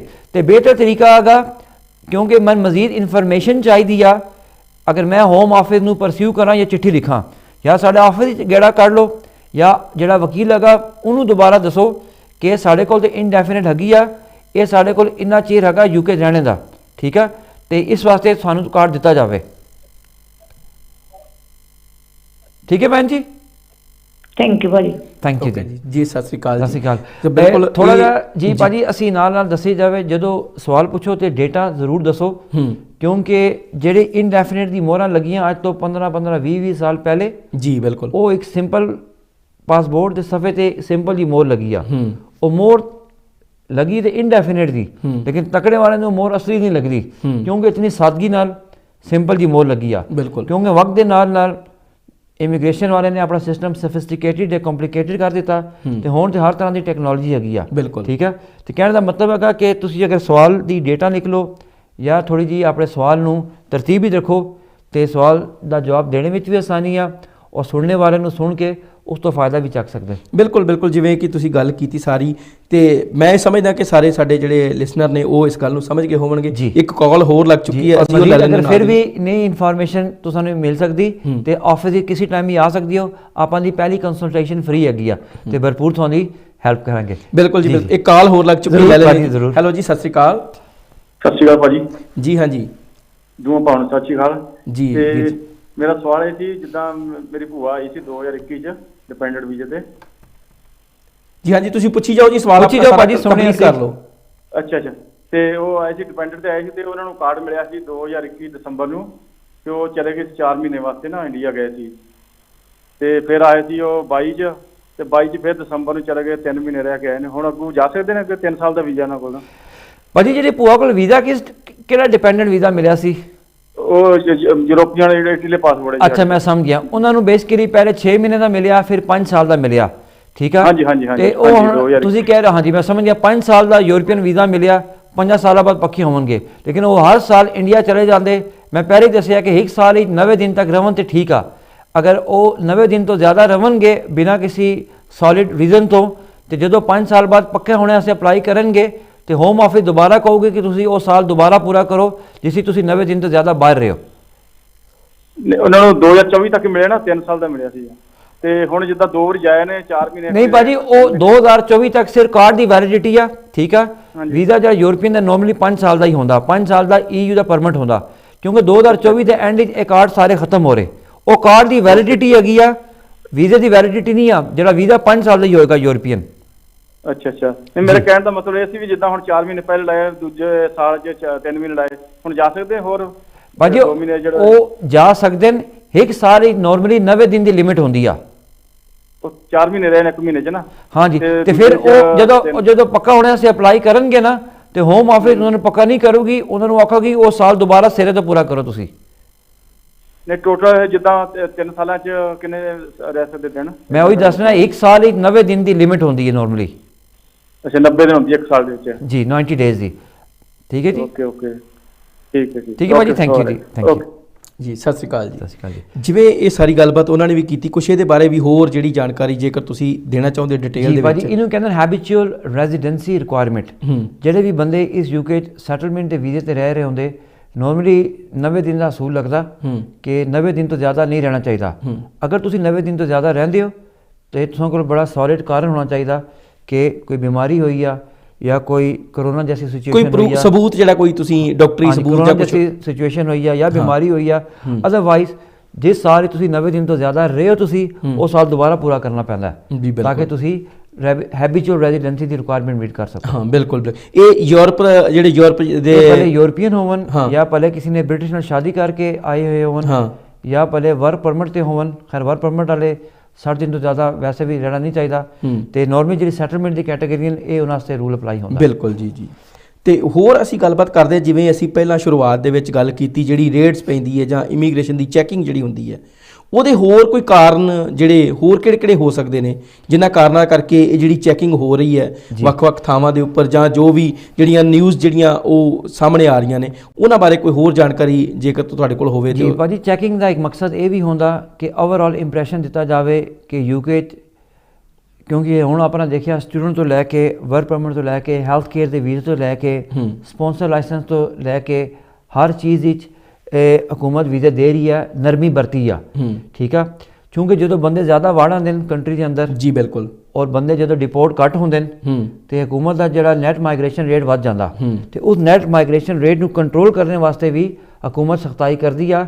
ਇੱਕ ਸੁਸਾਇਟੀ 'ਚ ਇਫੈਕਟ ਦੇਣਾ ਚਾਹੁੰਦੀ ਆ ਕਿ ਤੁਸੀਂ ਅਗਰ ਆਉਣਾ ਹੈ ਤੇ ਰੂਲ ਦੇ ਨਾਲ ਰਹੋ, ਨਿਯਮ ਨੂੰ ਫੋਲੋ ਕਰੋ। ਅਗਰ ਇਸ ਤੋਂ ਹਟ ਕੇ ਰਹੋਗੇ, ਅਸੀਂ ਤੁਹਾਨੂੰ ਚੱਕ ਕੇ ਬਾਹਰ ਵੀ ਛੱਡ ਸਕਦੇ ਹਾਂ। ਬਿਲਕੁਲ, ਕਿਉਂਕਿ 2020 ਤੋਂ ਲੈ ਕੇ 2000 ਜਦੋਂ ਕੋਵਿਡ ਦੇ ਦਿਨਾਂ 'ਚ ਕੋਈ ਡਿਪੋਰਟੇਸ਼ਨ ਨਹੀਂ ਹੋਈ। ਠੀਕ ਆ, ਬਿਲਕੁਲ। ਸਾਲਮ ਵਾਲੇ ਵੀ ਵਾਪਸ ਨਹੀਂ ਜਾ ਸਕੇ, ਜਿਹੜੇ ਦੂਜੇ ਬੰਦੇ ਇੱਥੇ ਆਏ, ਭਲੇ ਵਿਜ਼ਿਟਰ ਤੇ ਵੀ ਆਏ ਕਿਉਂ ਨਾ ਹੋਣ, ਉਹ ਵੀ ਵਾਪਸ ਜਾ ਸਕੇ, ਕਿਉਂਕਿ ਕੋਵਿਡ ਦੀ ਸਿਚੁਏਸ਼ਨ ਨੇ ਸਭ ਨੂੰ ਜਗ੍ਹਾ ਤੇ ਬੰਦ ਕਰ ਦਿੱਤਾ। ਹਾਲਾਤ ਕੁਛ ਇਸ ਤਰ੍ਹਾਂ ਦੇ ਹੋ ਗਏ। ਹਾਂਜੀ, ਤੇ ਉਹ ਹਕੂਮਤ ਨੂੰ ਆਪਣਾ ਜਿਹੜਾ ਬੰਦਿਆਂ ਦੇ ਆਉਣ ਦੀ ਰੇਸ਼ੋ, ਬੰਦਿਆਂ ਨੂੰ ਬਾਹਰ ਜਾਣ ਦੀ ਰੇਸ਼ੋ ਨੂੰ ਕੰਟਰੋਲ ਕਰਨ ਵਾਸਤੇ ਵੀ ਇਹ ਸਖਤਾਈ ਕਰਨੀ ਪੈਂਦੀ ਆ। ਇਹ ਹਰ ਹਕੂਮਤ ਦਾ ਹਰ ਸਾਲ ਜਾਂ ਹਰ ਦੌਰ ਵਿੱਚ ਇਹ ਚੀਜ਼ ਚੱਲਦੀ ਆ ਰਹੀ। ਇਹ ਕੋਈ ਨਈ ਗੱਲ ਨਹੀਂ ਹੈਗੀ ਆ। ਬਿਲਕੁਲ, ਕਿ ਇਮੀਗ੍ਰੇਸ਼ਨ ਦੇ ਰੇਡ ਕਰਨਾ, ਇਮੀਗ੍ਰੇਸ਼ਨ ਦੇ ਛਾਪੇ ਮਾਰਨਾ, ਜਾਂ ਸੁਸਾਇਟੀ ਦੱਸਣਾ ਕਿ ਹਕੂਮਤ ਸੁੱਤੀ ਨਹੀਂ ਪਈ ਆ, ਅਗਰ ਤੁਸੀਂ ਇਮੀਗ੍ਰੇਸ਼ਨ ਦੇ ਰੂਲ ਫੋਲੋ ਨਹੀਂ ਕਰੋਗੇ, ਅਸੀਂ ਤੁਹਾਨੂੰ ਕੰਨ ਤੋਂ ਪਕੜ ਕੇ ਬਾਹਰ ਵੀ ਕੱਢ ਸਕਦੇ ਹਾਂ। ਬਿਲਕੁਲ ਜੀ, ਇਹ ਹਰ ਹਕੂਮਤ ਦੇ ਬਿਲਕੁਲ ਰਹੀ ਹੈ ਚੀਜ਼। ਹਾਂ ਬਿਲਕੁਲ। ਇੱਕ ਕਾਲ ਲੱਗੀ ਹੈ ਮੇਰੇ ਖਿਆਲ ਨਾਲ, ਕਾਲ ਲੈ ਲੈਣੇ ਜੀ। ਹੈਲੋ ਜੀ, ਸਤਿ ਸ਼੍ਰੀ ਅਕਾਲ। ਹੈਲੋ, ਸਤਿ ਸ਼੍ਰੀ ਅਕਾਲ ਜੀ। ਜੀ ਹਾਂਜੀ ਵੀਰ ਜੀ, ਕੀ ਕਹਿਣਾ ਚਾਹੁੰਦੇ ਹੋ ਜੀ? ਹਾਂਜੀ ਸਰ, ਮੈਨੂੰ ਨਾ ਡੈਫੀਨਿਟ ਲੀਵ ਮਿਲੀ ਆ। ਹਾਂਜੀ ਵੀਰ ਜੀ, ਇੱਕ ਬੇਨਤੀ ਹੈ ਕਿ ਤੁਸੀਂ ਸਵਾਲ ਜਦੋਂ ਪੁੱਛਦੇ ਹੋ ਨਾ, ਤੇ ਕੋਸ਼ਿਸ਼ ਕਰਿਆ ਕਰੋ ਕਿ ਥੋੜਾ ਜਿਹਾ ਮਾਹੌਲ ਸਾਇਲੈਂਟ ਹੋਵੇ, ਜੋ ਸਵਾਲ ਸਾਫ਼ ਤਰੀਕੇ ਨਾਲ ਸਮਝ ਆ ਸਕੇ। ਸੋ ਕਰੋ ਜੀ ਤੁਸੀਂ ਸਵਾਲ ਆਪਣਾ। ਹਾਂਜੀ, ਮੈਨੂੰ ਸਰ ਡੈਫੀਨਿਟ ਮਿਲੀ ਆ, ਪਰ ਉਹ ਜੀ ਐਕਸਪਾਇਰ ਡੇਟ 24 ਆ। ਭਾਜੀ ਮੈਂ ਸਵਾਲ ਸਮਝ ਗਿਆ। ਇਨਡੈਫੀਨਿਟ ਲੀਵ ਟੂ ਰਿਮੇਨ ਦੀ ਜਿਹੜੀ ਮੁੱਦਤ ਨਹੀਂ ਹੁੰਦੀ ਭਾਜੀ, ਉਹ ਕਾਰਡ ਦੀ ਮੁੱਦਤ ਆ ਜਿਹੜਾ BRP ਕਾਰਡ ਹੈਗਾ। ਦਸੰਬਰ 2024 ਇਹ BRP ਕਾਰਡ ਸਾਰੇ ਖਤਮ ਕਰ ਰਹੀ ਹੈ ਹਕੂਮਤ। ਇਸ ਦੀ ਜਗ੍ਹਾ ਆਨਲਾਈਨ ਸਿਸਟਮ ਲੈ ਕੇ ਆਏਗੀ। ਤੁਸੀਂ ਦੀ ਜਿਹੜੀ ਇਨਡੈਫੀਨਿਟ ਮਿਲੀ ਨਾ ਭਾਜੀ, ਜਿਹਨੂੰ PR ਜਾਂ ਇਨਡੈਫੀਨਿਟ ਕਹਿੰਦੇ ਨੇ, ਉਹ ਹਮੇਸ਼ਾ ਵਾਸਤੇ ਹੀ ਹੋਏਗੀ। ਠੀਕ ਆ, ਔਰ ਸਿਰਫ ਕਾਰਡ ਦੀ ਮੁੱਦਤ ਹੈਗੀ ਹੈ 2024 ਤੱਕ। Okay, thank you sir. Thank you ਭਾਜੀ। ਜੀ ਸਤਿ ਸ਼੍ਰੀ ਅਕਾਲ ਜੀ। ਬਿਲਕੁਲ ਭਾਜੀ, ਕਈ ਹਾਂ ਜੀ, ਨਾਲੋਂ ਨਾਲ ਇਹ ਵੀ ਦੱਸ ਦਈਏ ਕਿ 2024 ਦਸੰਬਰ ਤੋਂ ਬਾਅਦ ਜਿੰਨੇ ਵੀ BRP ਪਿੰਕ ਕਲਰ ਦੇ ਕਾਰਡ ਹੈਗੇ ਖਤਮ ਹੋ ਜਾਣੇ। ਅੱਛਾ ਜੀ। ਇਸ ਦੇ ਮੁਤਬਾਦਲ ਇਸ ਦੀ ਜਗ੍ਹਾ ਹਕੂਮਤ ਨੇ ਆਨਲਾਈਨ ਸਿਸਟਮ ਲਿਆਣਾ, ਤੇ ਜਿਤਨੇ ਵੀ BRP ਕਾਰਡ ਹੈਗੇ ਇਹ ਸਭ ਖਤਮ ਹੋ ਰਹੇ ਨੇ 2024 ਦਸੰਬਰ ਵਿੱਚ।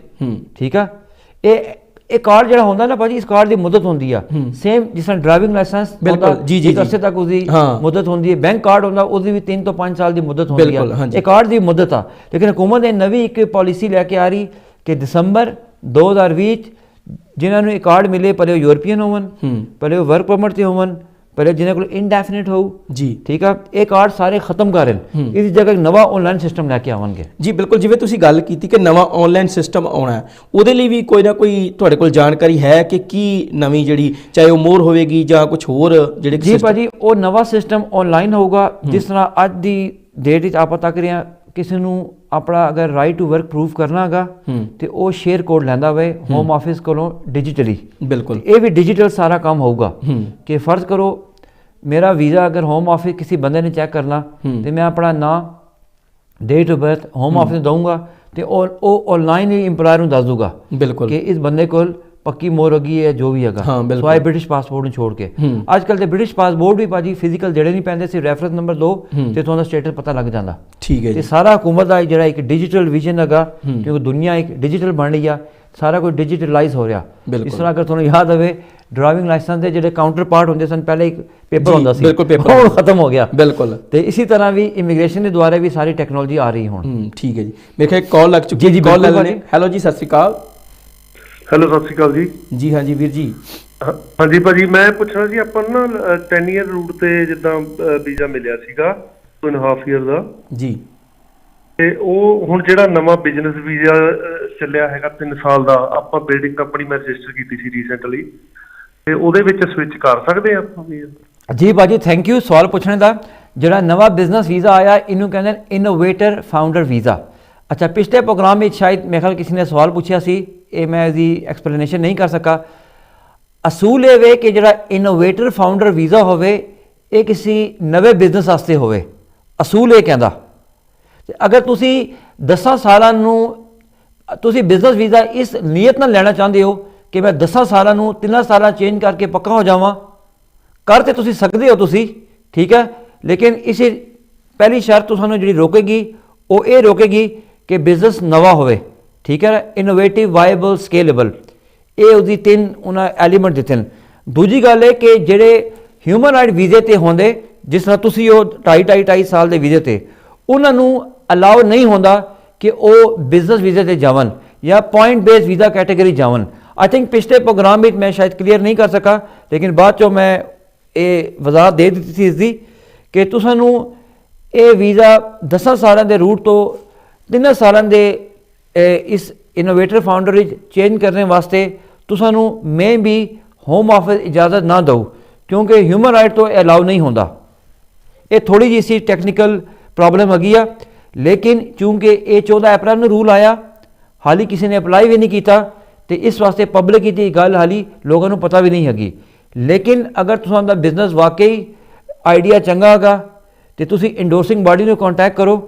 ਅਗਰ ਇੰਡੋਰਸਿੰਗ ਬਾਡੀ ਤੁਹਾਨੂੰ ਸਪੋਰਟ ਕਰੇ ਤੇ ਮੇ ਵੀ ਹੋ ਸਕਦਾ, ਲੇਕਿਨ ਰੂਲ ਜਿਹੜਾ ਉਹ ਤੁਹਾਨੂੰ ਰੋਕ ਰਿਹਾ ਇਸ ਪੁਆਇੰਟ ਦੀ ਵਜ੍ਹਾ ਤੋਂ। ਥੈਂਕ ਯੂ ਭਾਜੀ। ਬਿਲਕੁਲ, ਇਹ ਥੋੜਾ ਜਿਹਾ ਭਾਜੀ ਟੈਕਨੀਕਲ ਲੱਗਾ ਕਿਉਂਕਿ, ਲੇਕਿਨ ਰੂਲ ਇਹਦੇ ਤੁਸੀਂ ਦੇਖੋ ਨਾ, ਤੁਸੀਂ ਬੇਸ਼ੱਕ ਤੁਸੀਂ ਮੇਰੇ ਕੋਲ ਆਫਿਸ ਵੀ ਆ ਜਾਓ, ਮੈਂ ਤੁਹਾਨੂੰ ਕਾਪੀ ਵੀ ਦੇ ਦੂੰਗਾ। ਰੂਲ ਇਸ ਤੇ ਥੋੜਾ ਜਿਹਾ ਟੈਕਨੀਕਲ ਲੱਗਾ ਔਰ ਕਿਉਂਕਿ ਇਹ ਚੀਜ਼ ਨਵੀਂ ਆਈ ਆ ਇਸ ਤਰ੍ਹਾਂ, ਇਸ ਵਾਸਤੇ ਪਾਪੂਲਰ ਵੀ ਨਹੀਂ ਹੈਗੀ। ਤੇ ਆਪਣਾ ਆਫਿਸ ਕਿੱਥੇ ਹੈਗਾ ਜੀ? ਆਫਿਸ ਸਾਡਾ ਬਰਮਿੰਗਮ ਵਿੱਚ ਵੀ ਹੈਗਾ, ਲੰਡਨ ਵੀ ਹੈਗਾ। ਜੀ ਬਿਲਕੁਲ, ਲੰਡਨ ਦੇ ਵਿੱਚ, ਹਾਂਜੀ ਅਸੀਂ ਲੰਡਨ ਦੇ ਵਿੱਚ ਹੈਗੇ ਹਾਂ ਜੀ ਭਾਜੀ। ਤੁਸੀਂ ਜ਼ਰੂਰ ਆਓ, ਠੀਕ ਹੈ, ਲੇਕਿਨ ਤੁਹਾਨੂੰ ਸਵਾਲ ਪੁੱਛਿਆ ਤੇ ਮੈਂ ਤੁਹਾਨੂੰ ਮਜ਼ੀਦ ਤੁਹਾਨੂੰ ਇੱਕ ਸੋਲਿਡ ਇਨਫੋਰਮੇਸ਼ਨ ਦੇਣਾ ਚਾਹੁੰਦਾ ਕਿ ਤੁਸੀਂ 10 ਸਾਲਾਂ ਨੂੰ 5 ਸਾਲਾਂ ਚੇਂਜ ਕਰ ਵੀ ਸਕਦੇ ਹੋ। ਉਸਦੇ ਹੋਰ ਵੀ ਤਰੀਕੇ ਅੱਗੇ, ਪਾਰਟਨਰ ਨੂੰ ਪੇਰੈਂਟ ਰੂਟ ਵਿੱਚ ਕਰਨੇ ਦੇ ਜਾਂ ਪੇਰੈਂਟ ਨੂੰ ਪਾਰਟਨਰ ਵਿੱਚ ਕਰਨੇ ਦੇ, ਉਹ ਹੋਰ ਵੀ ਤਰੀਕੇ ਅੱਗੇ। ਤੇ ਇਹ ਜਿਹੜਾ ਇਨੋਵੇਟਰ ਫਾਊਂਡਰ ਵਾਲਾ ਰੂਟ ਹੈਗਾ, ਇਹ ਥੋੜਾ ਜਿਹਾ ਕਹਿ ਲਓ ਕਿ ਗ੍ਰੇ ਏਰੀਆ ਹੈਗਾ, ਥੋੜਾ ਜਿਹਾ ਕੱਚਾ ਪੱਕਾ ਹੈਗਾ, ਕਿਉਂਕਿ ਨਵਾਂ 14 ਅਪ੍ਰੈਲ ਨੂੰ ਆਇਆ, ਇਸ ਵਾਸਤੇ ਚੀਜ਼ਾਂ ਕੁਝ ਕਲੀਅਰ ਨਹੀਂ ਹੈਗੀਆਂ। ਲੇਕਿਨ ਇਸ ਜਿਹੜੀ ਇੱਕ ਚੀਜ਼ ਤੋਂ ਰੋਕ ਸਕਦੀ ਆ ਉਹ ਮੈਂ ਤੁਹਾਨੂੰ ਸਟ੍ਰੇਟ ਅਵੇ ਦੱਸ ਦਿੱਤੀ ਆ। ਲੇਕਿਨ ਫਿਰ ਵੀ ਅਗਰ ਤੁਸੀਂ ਮੇਰੇ ਕੋਲ ਆਉਂਦੇ ਹੋ, ਆਓ, ਮੈਂ ਤੁਹਾਨੂੰ ਮਜ਼ੀਦ ਵੀ ਇਸ ਤੇ ਜਾਣਕਾਰੀ ਦੇ ਦੂੰਗਾ। ਜੀ ਮੇਰੇ ਕਾਲ ਕੱਟ ਗਈ। ਹਾਂਜੀ ਜੀ ਬਿਲਕੁਲ, ਜੇਕਰ ਤੁਸੀਂ ਕੋਈ ਜਾਣਕਾਰੀ ਲੈਣਾ ਚਾਹੁੰਦੇ ਹੋ ਤੇ ਜਰੂਰ ਦੁਬਾਰਾ ਆਫਿਸ ਦੇ ਵਿੱਚ ਫੋਨ ਕਰਕੇ ਤੇ ਵਕੀਲ ਸਾਹਿਬ ਦੇ ਬਾਰੇ ਦੇ ਵਿੱਚ ਜਾਂ ਉਹਨਾਂ ਦੇ ਐਡਰੈਸ ਦੇ ਬਾਰੇ ਦੇ ਵਿੱਚ ਜਾਣਕਾਰੀ ਜਿਹੜੀ ਹੈ ਉਹ ਲੈ ਸਕਦੇ ਹੋ ਤੁਸੀਂ ਉਹਨਾਂ ਦਾ। ਮੈਂ ਯਾਨੀ ਕਿਉਂਕਿ ਸਾਡਾ ਪ੍ਰੋਗਰਾਮ ਬੜਾ ਸੋਹਣਾ ਚੱਲ ਰਿਹਾ, ਲੋਕਾਂ ਨੂੰ ਫਾਇਦਾ ਵੀ ਹੋ ਰਿਹਾ, ਤੇ ਮੈਂ ਇਸ ਵਾਸਤੇ ਚਾਹੁੰਦਾ ਕਿ ਜਿਤਨੀ ਅਸੀਂ ਗੱਲਬਾਤ ਕਰਦੇ ਹਾਂ ਇਹ ਜਨਰਲ ਐਡਵਾਈਸ ਹੁੰਦੀ ਆ, ਇਹ ਸਪੈਸੀਫਿਕ ਐਡਵਾਈਸ ਨਹੀਂ ਹੁੰਦੀ। ਯਾਨੀ ਕਿ ਹਰ ਕੇਸ ਮੁਖਤਲਿਫ ਹੁੰਦਾ, ਹਰ ਬੰਦੇ ਦੀ ਸਿਚੁਏਸ਼ਨ ਮੁਖਤਲਿਫ ਹੁੰਦੀ, ਤੇ ਸਾਡੀਆਂ ਜਿਹੜੀਆਂ ਗੱਲਾਂ ਇਹ ਜਨਰਲ ਐਡਵਾਈਸ ਹੁੰਦੀ ਆ। ਬਿਲਕੁਲ, ਅਗਰ ਤੁਹਾਨੂੰ 1-to-1 ਐਡਵਾਈਸ ਚਾਹੀਦੀ ਆ, ਪਹਿਲੀ ਐਡਵਾਈਸ ਸਾਡੀ ਫ੍ਰੀ ਹੈਗੀ ਆ, ਆਪਾਂ ਤੁਹਾਨੂੰ ਲੰਡਨ ਆਓ, ਬਰਮਿੰਗਮ ਆਓ, ਜਿਹੜੀ ਥਾਂ 'ਤੇ ਸਾਡੇ ਦਫ਼ਤਰ ਦੇ ਅੱਗੇ ਉੱਥੇ ਆ ਕੇ ਲੈ ਸਕਦੇ ਹੋ। ਅਗਰ ਤੁਸੀਂ ਟੀਵੀ ਦੇ ਚੈਨਲ ਦੇ ਥਰੂ ਆਉਂਦੇ ਹੋ, ਇਹ ਜ਼ਰੂਰ ਮੈਂਸ਼ਨ ਕਰੋ ਤਾਂ ਕਿ ਫਿਰ ਮਨ ਮਜ਼ੀਦ ਹੈਲਪ ਹੋ ਜਾਊਗੀ। ਠੀਕ ਹੈ ਜੀ। ਤੇ ਸਾਡੀ ਜਿਹੜੀ ਗੱਲਾਂ ਇਹ ਜਨਰਲ ਗੱਲਾਂ ਆ ਗਈਆਂ, ਜਨਰਲ ਨੌਲੇਜ ਦੀ ਗੱਲਾਂ ਆ ਗਈਆਂ, ਤੇ specific advice case to case basis ਤੇ ਉਹਨਾਂ ਦੀ ਪਰਸਨਲ ਗੱਲਾਂ ਸੁਣ ਕੇ ਆਪਾਂ ਦੇ ਸਕਦੇ ਹਾਂ। ਬਿਲਕੁਲ ਜੀ, ਬਿਲਕੁਲ। ਤੇ ਮੇਰੇ ਖਿਆਲ ਕਾਲ ਇੱਕ ਹੋਰ ਲੱਗ ਗਈ ਹੈ, ਲੈ ਲੈਣੇ ਦੀ ਕਾਲ। ਹੈਲੋ ਜੀ, ਸਤਿ ਸ਼੍ਰੀ ਅਕਾਲ। ਹੈਲੋ, ਸਤਿ ਸ਼੍ਰੀ ਅਕਾਲ ਜੀ। ਜੀ ਹਾਂਜੀ ਵੀਰ ਜੀ, ਕੀ ਕਹਿਣਾ ਚਾਹੁੰਦੇ ਹੋ ਜੀ? ਭਾਈ ਸਾਹਿਬ ਜੀ, ਮੈਂ ਨਾ ਪੁੱਛਣਾ ਸੀ, ਨਿੱਕਾ ਜਿਹਾ ਕੁਐਸਚਨ ਆ ਜੀ। ਕਿ ਮੇਰੇ ਕੋਲ 2.5 ਸਾਲ ਦਾ ਵੀਜ਼ਾ ਜੀ, ਕੰਟੀਨਿਊ ਸਵਾਲ ਪੁੱਛੋ ਤੁਸੀਂ, ਫਿਰ ਜਵਾਬ ਤੁਹਾਨੂੰ ਦਿੱਤਾ ਜਾਏਗਾ। ਮੇਰੇ ਕੋਲ 2.5 ਸਾਲ ਦਾ ਵੀਜ਼ਾ ਤੇ ਕੀ ਮੈਂ ਉੱਥੇ ਕੋਈ ਬੈਨੀਫਿਟ ਲੈ ਸਕਦਾ? ਭਾਜੀ 2.5 ਸਾਲ ਦਾ ਵੀਜ਼ਾ ਕਿਸ ਬੇਸ ਤੇ ਮਿਲਿਆ ਸੀ? 20 ਈਅਰ ਦੇ ਵਿੱਚ 2.5 ਸਾਲ ਦਾ ਮਿਲਿਆ ਤੇ ਭਾਜੀ ਬਿਲਕੁਲ। ਅਗਰ ਜੀ ਮੈਂ ਸਮਝ ਗਿਆ, ਅਗਰ ਤੁਹਾਨੂੰ ਲੌਂਗ ਟਰਮ ਬੇਸ ਜੋ ਕਿ 20 ਸਾਲਾਂ ਦੀ ਬੇਸ ਤੇ 2.5 ਸਾਲ ਦਾ ਵੀਜ਼ਾ ਮਿਲਿਆ, ਅਗਰ ਤੁਸੀਂ ਹੋਮ ਆਫਿਸ ਨੂੰ ਇਹਨੂੰ ਕਹਿੰਦੇ ਨੋ ਰਿਕੋਰਸ ਟੂ ਪਬਲਿਕ ਫੰਡ, ਅਗਰ ਤੁਸੀਂ ਹੋਮ ਆਫਿਸ ਨੂੰ ਇਹ ਐਪਲੀਕੇਸ਼ਨ ਹੁੰਦੀ ਹੈ ਪਾਓ ਕਿ ਮੇਰੇ ਕੋਲ ਐਡੇ ਪੈਸੇ ਨਹੀਂ ਹੈਗੇ ਕਿ ਮੈਂ ਆਪਣਾ ਜ਼ਿੰਦਗੀ ਦਾ ਗੁਜ਼ਾਰਾ ਕਰ ਸਕਾਂ, ਤੇ ਹੋਮ ਆਫਿਸ ਤੁਹਾਨੂੰ ਨਵਾਂ ਇੱਕ BRP ਕਾਰਡ ਦੇਊਗੀ। ਕਾਰਡ ਉੱਤੇ ਲਿਖੂਗੀ ਕਿ ਤੁਸੀਂ ਪਬਲਿਕ ਫੰਡ ਜਾਂ ਬੈਨੀਫਿਟ ਲੈ ਸਕਦੇ ਹੋ। ਨਹੀਂ, ਮੈਂ ਕਹਿੰਦਾ ਦੱਸਿਆ ਜੀ ਕਿ ਜੇ ਕੋਈ ਤਾਂ ਖਾਸ ਬਿਮਾਰੀ ਆ ਉਹਦੇ ਬਾਅਦ ਤੁਹਾਨੂੰ ਕੋਈ PIP ਕੋਈ ਮਿਲ ਸਕਦਾ। ਸੌਰੀ ਭਾਜੀ, ਮੈਂ ਸਵਾਲ ਨਹੀਂ, ਥੋੜਾ ਜਿਹਾ ਕੱਟ ਰਹੀ ਹੈ ਆਵਾਜ਼, ਕੀ ਕਹਿ ਰਹੇ ਤੁਸੀਂ? ਮੈਂ ਕਹਿੰਦਾ ਜੀ, ਮੈਨੂੰ ਦੱਸਿਆ ਸੀਗਾ ਕਹਿੰਦੇ ਵੀ PIP ਫੰਡ 'ਚ ਤੁਹਾਨੂੰ ਮਿਲ ਸਕਦਾ ਵਾ ਜੇ ਤੁਹਾਨੂੰ ਕੋਈ ਲੌਂਗ ਟਰਮ ਬਿਮਾਰੀ ਆ, ਖਾਸ ਬਿਮਾਰੀ ਆ ਤਾਂ। ਓਕੇ ਭਾਜੀ, ਉਹ ਅਗਰ ਬਿਮਾਰੀ ਵੀ ਹੋਊ, ਅਗਰ ਤੁਹਾਨੂੰ ਇਮੀਗ੍ਰੇਸ਼ਨ ਨੂੰ ਦੱਸਣਾ ਪਊਗਾ, ਅਗਰ ਤੁਹਾਡੇ ਕਾਰਡ ਤੇ ਲਿਖਿਆ ਹੈ ਨੋ ਪਬਲਿਕ ਫੰਡਸ ਅਲਾਉਡ, ਤੇ ਫਿਰ ਤੁਸੀਂ ਬੈਨੀਫਿਟ ਨਹੀਂ ਲੈ ਸਕਦੇ। ਅਗਰ ਡਾਕਟਰ ਨੇ ਇਹ ਲਿਖਿਆ ਪਿਆ ਹਾਂਜੀ, ਤੇ ਫਿਰ ਤੁਹਾਨੂੰ ਹੋਮ ਆਫਿਸ ਨੂੰ ਇਹ ਐਪਲੀਕੇਸ਼ਨ ਕਰਨੀ ਹੈ ਜਿਹਦਾ ਮੈਂ ਨਾਂ ਦੱਸਿਆ, ਤੇ ਫਿਰ ਹੋਮ ਆਫਿਸ ਤੁਹਾਡੇ ਹਾਲਾਤ ਤੱਕ ਕੇ, ਤੁਹਾਡੀ ਬੈਂਕ ਸਟੇਟਮੈਂਟ ਤੱਕ ਕੇ, ਤੁਹਾਡੇ ਡਾਕਟਰ ਲੈਟਰ ਤੱਕ ਕੇ ਤੁਹਾਨੂੰ ਨਵਾਂ ਕਾਰਡ ਇਸ਼ੂ ਕਰੋਗੀ ਜਿਸ ਉੱਤੇ ਲਿਖਿਆ ਹੋਏਗਾ ਕਿ ਤੁਸੀਂ ਪਬਲਿਕ ਫੰਡ ਲੈ ਸਕਦੇ ਹੋ। ਨਾਰਮਲੀ ਲਿਖਾ ਨਹੀਂ ਹੁੰਦਾ, ਖਾਲੀ ਕਰ ਦਿੰਦੇ ਨੇ, ਕਲੀਨ ਕਰ ਦਿੰਦੇ ਨੇ, ਫਿਰ ਤੁਹਾਨੂੰ ਅਲਾਉ ਹੈ ਪਬਲਿਕ ਫੰਡ ਲੈਣਾ। ਅੱਛਾ ਜੀ, ਠੀਕ ਹੈ ਭਾਜੀ, ਮਿਲ ਸਕਦਾ ਤੁਹਾਨੂੰ। ਤੁਸੀਂ ਇਸ ਗੱਲੋਂ ਨਾ ਸ਼ਰਮਾਇਓ ਕਿ ਤੁਹਾਨੂੰ ਕੋਲ 2.5 ਸਾਲ ਦਾ ਵੀਜ਼ਾ ਹੈ ਤੇ ਬੈਨੀਫਿਟ ਮਿਲ ਨਹੀਂ ਸਕਦੇ। ਤੁਸੀਂ ਲੈ ਸਕਦੇ ਹੋ ਬੈਨੀਫਿਟ, ਸਿਰਫ ਤੁਹਾਨੂੰ ਹੋਮ ਆਫਿਸ ਤੋਂ ਪਰਮਿਸ਼ਨ ਲੈਣੀ ਪਊਗੀ ਪਹਿਲੇ। ਅੱਛਾ ਜੀ, ਠੀਕ ਹੈ ਭਾਜੀ। ਕਿੰਨੇ ਕਿ ਪਰਮਿਸ਼ਨ ਮਿਲ ਜਾਂਦੀ ਭਾਜੀ ਉਹ? ਸਰ ਇਹ ਪਰਮਿਸ਼ਨ ਇਸੀ ਚੀਜ਼ ਦੀ ਹੈ ਕਿ ਤੁਸੀਂ ਦੱਸੋ ਕਿ ਮੇਰੇ ਹਾਲਾਤ ਠੀਕ ਨਹੀਂ ਹਨ ਕਿਉਂਕਿ ਮੈਂ ਬਿਮਾਰ ਹਾਂ ਤੇ ਮੈਂ ਡੈਸਟੀਟਿਊਟ ਜਾਂ ਸੜਕ ਤੇ ਆ ਜਾਊਂਗਾ, ਤੇ ਹੋਮ ਆਫਿਸ ਤੁਹਾਨੂੰ ਬੈਂਕ ਸਟੇਟਮੈਂਟ ਨਾਰਮਲੀ ਮੰਗਦੀ ਆ ਜਾਂ ਤੁਹਾਨੂੰ ਕੋਲ ਸਵਾਲ ਪੁੱਛਦੀ ਹੈ ਕਿ ਤੁਹਾਨੂੰ ਕੌਣ ਸਪੋਰਟ ਕਰਦਾ ਹੈ।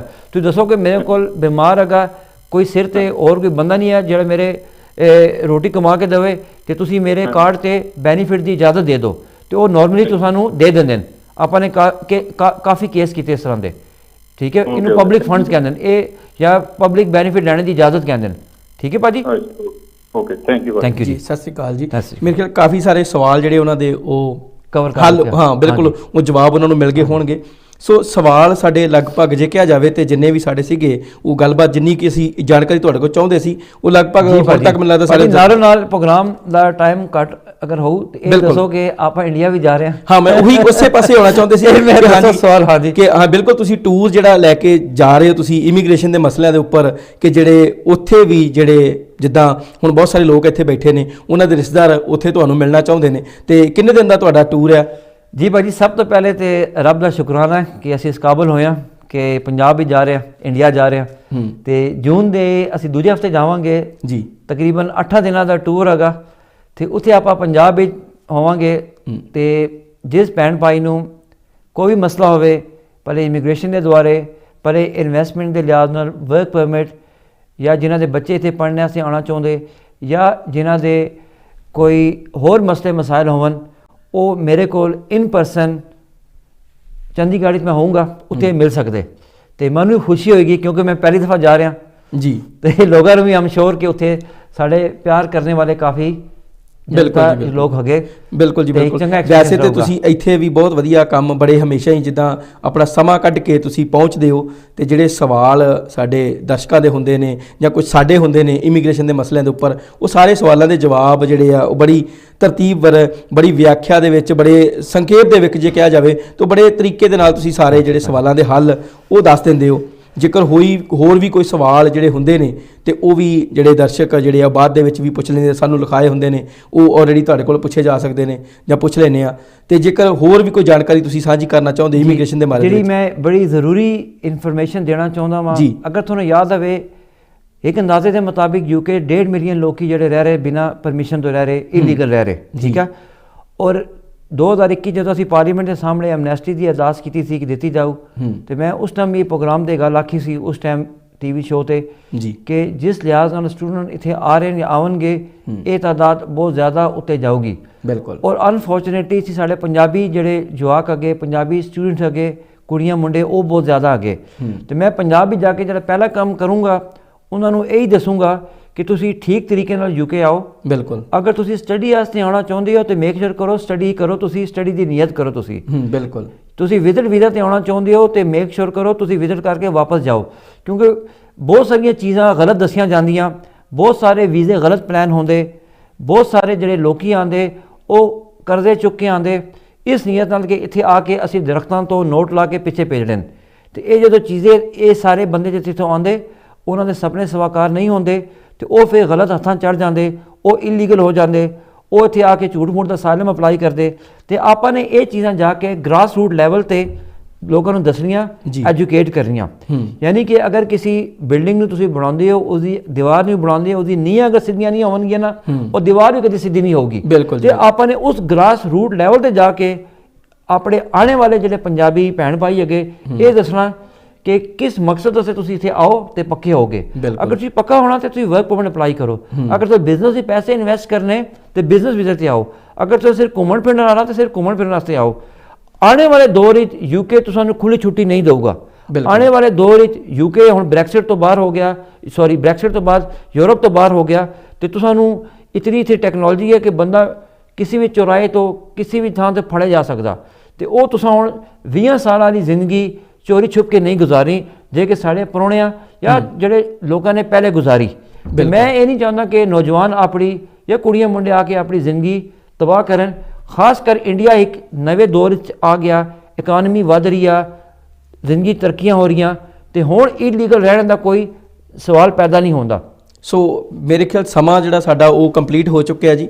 ਸੋ ਤੁਹਾਡਾ ਬਹੁਤ ਬਹੁਤ ਧੰਨਵਾਦ ਕਰਦੇ ਜਾਂਦੇ ਆ ਤੇ ਸਾਰੇ ਦਰਸ਼ਕਾਂ ਦਾ ਬਹੁਤ ਬਹੁਤ ਧੰਨਵਾਦ ਜੀ। ਇਸ ਦੇ ਨਾਲ ਹੀ ਇਜਾਜ਼ਤ ਲੈਂਦੇ ਆ, ਫਿਰ ਅਗਲੇ ਮਸਲਿਆਂ ਦੇ ਉੱਪਰ ਗੱਲਬਾਤ ਤੁਹਾਡੇ ਨਾਲ ਜ਼ਰੂਰ ਕਰਾਂਗੇ।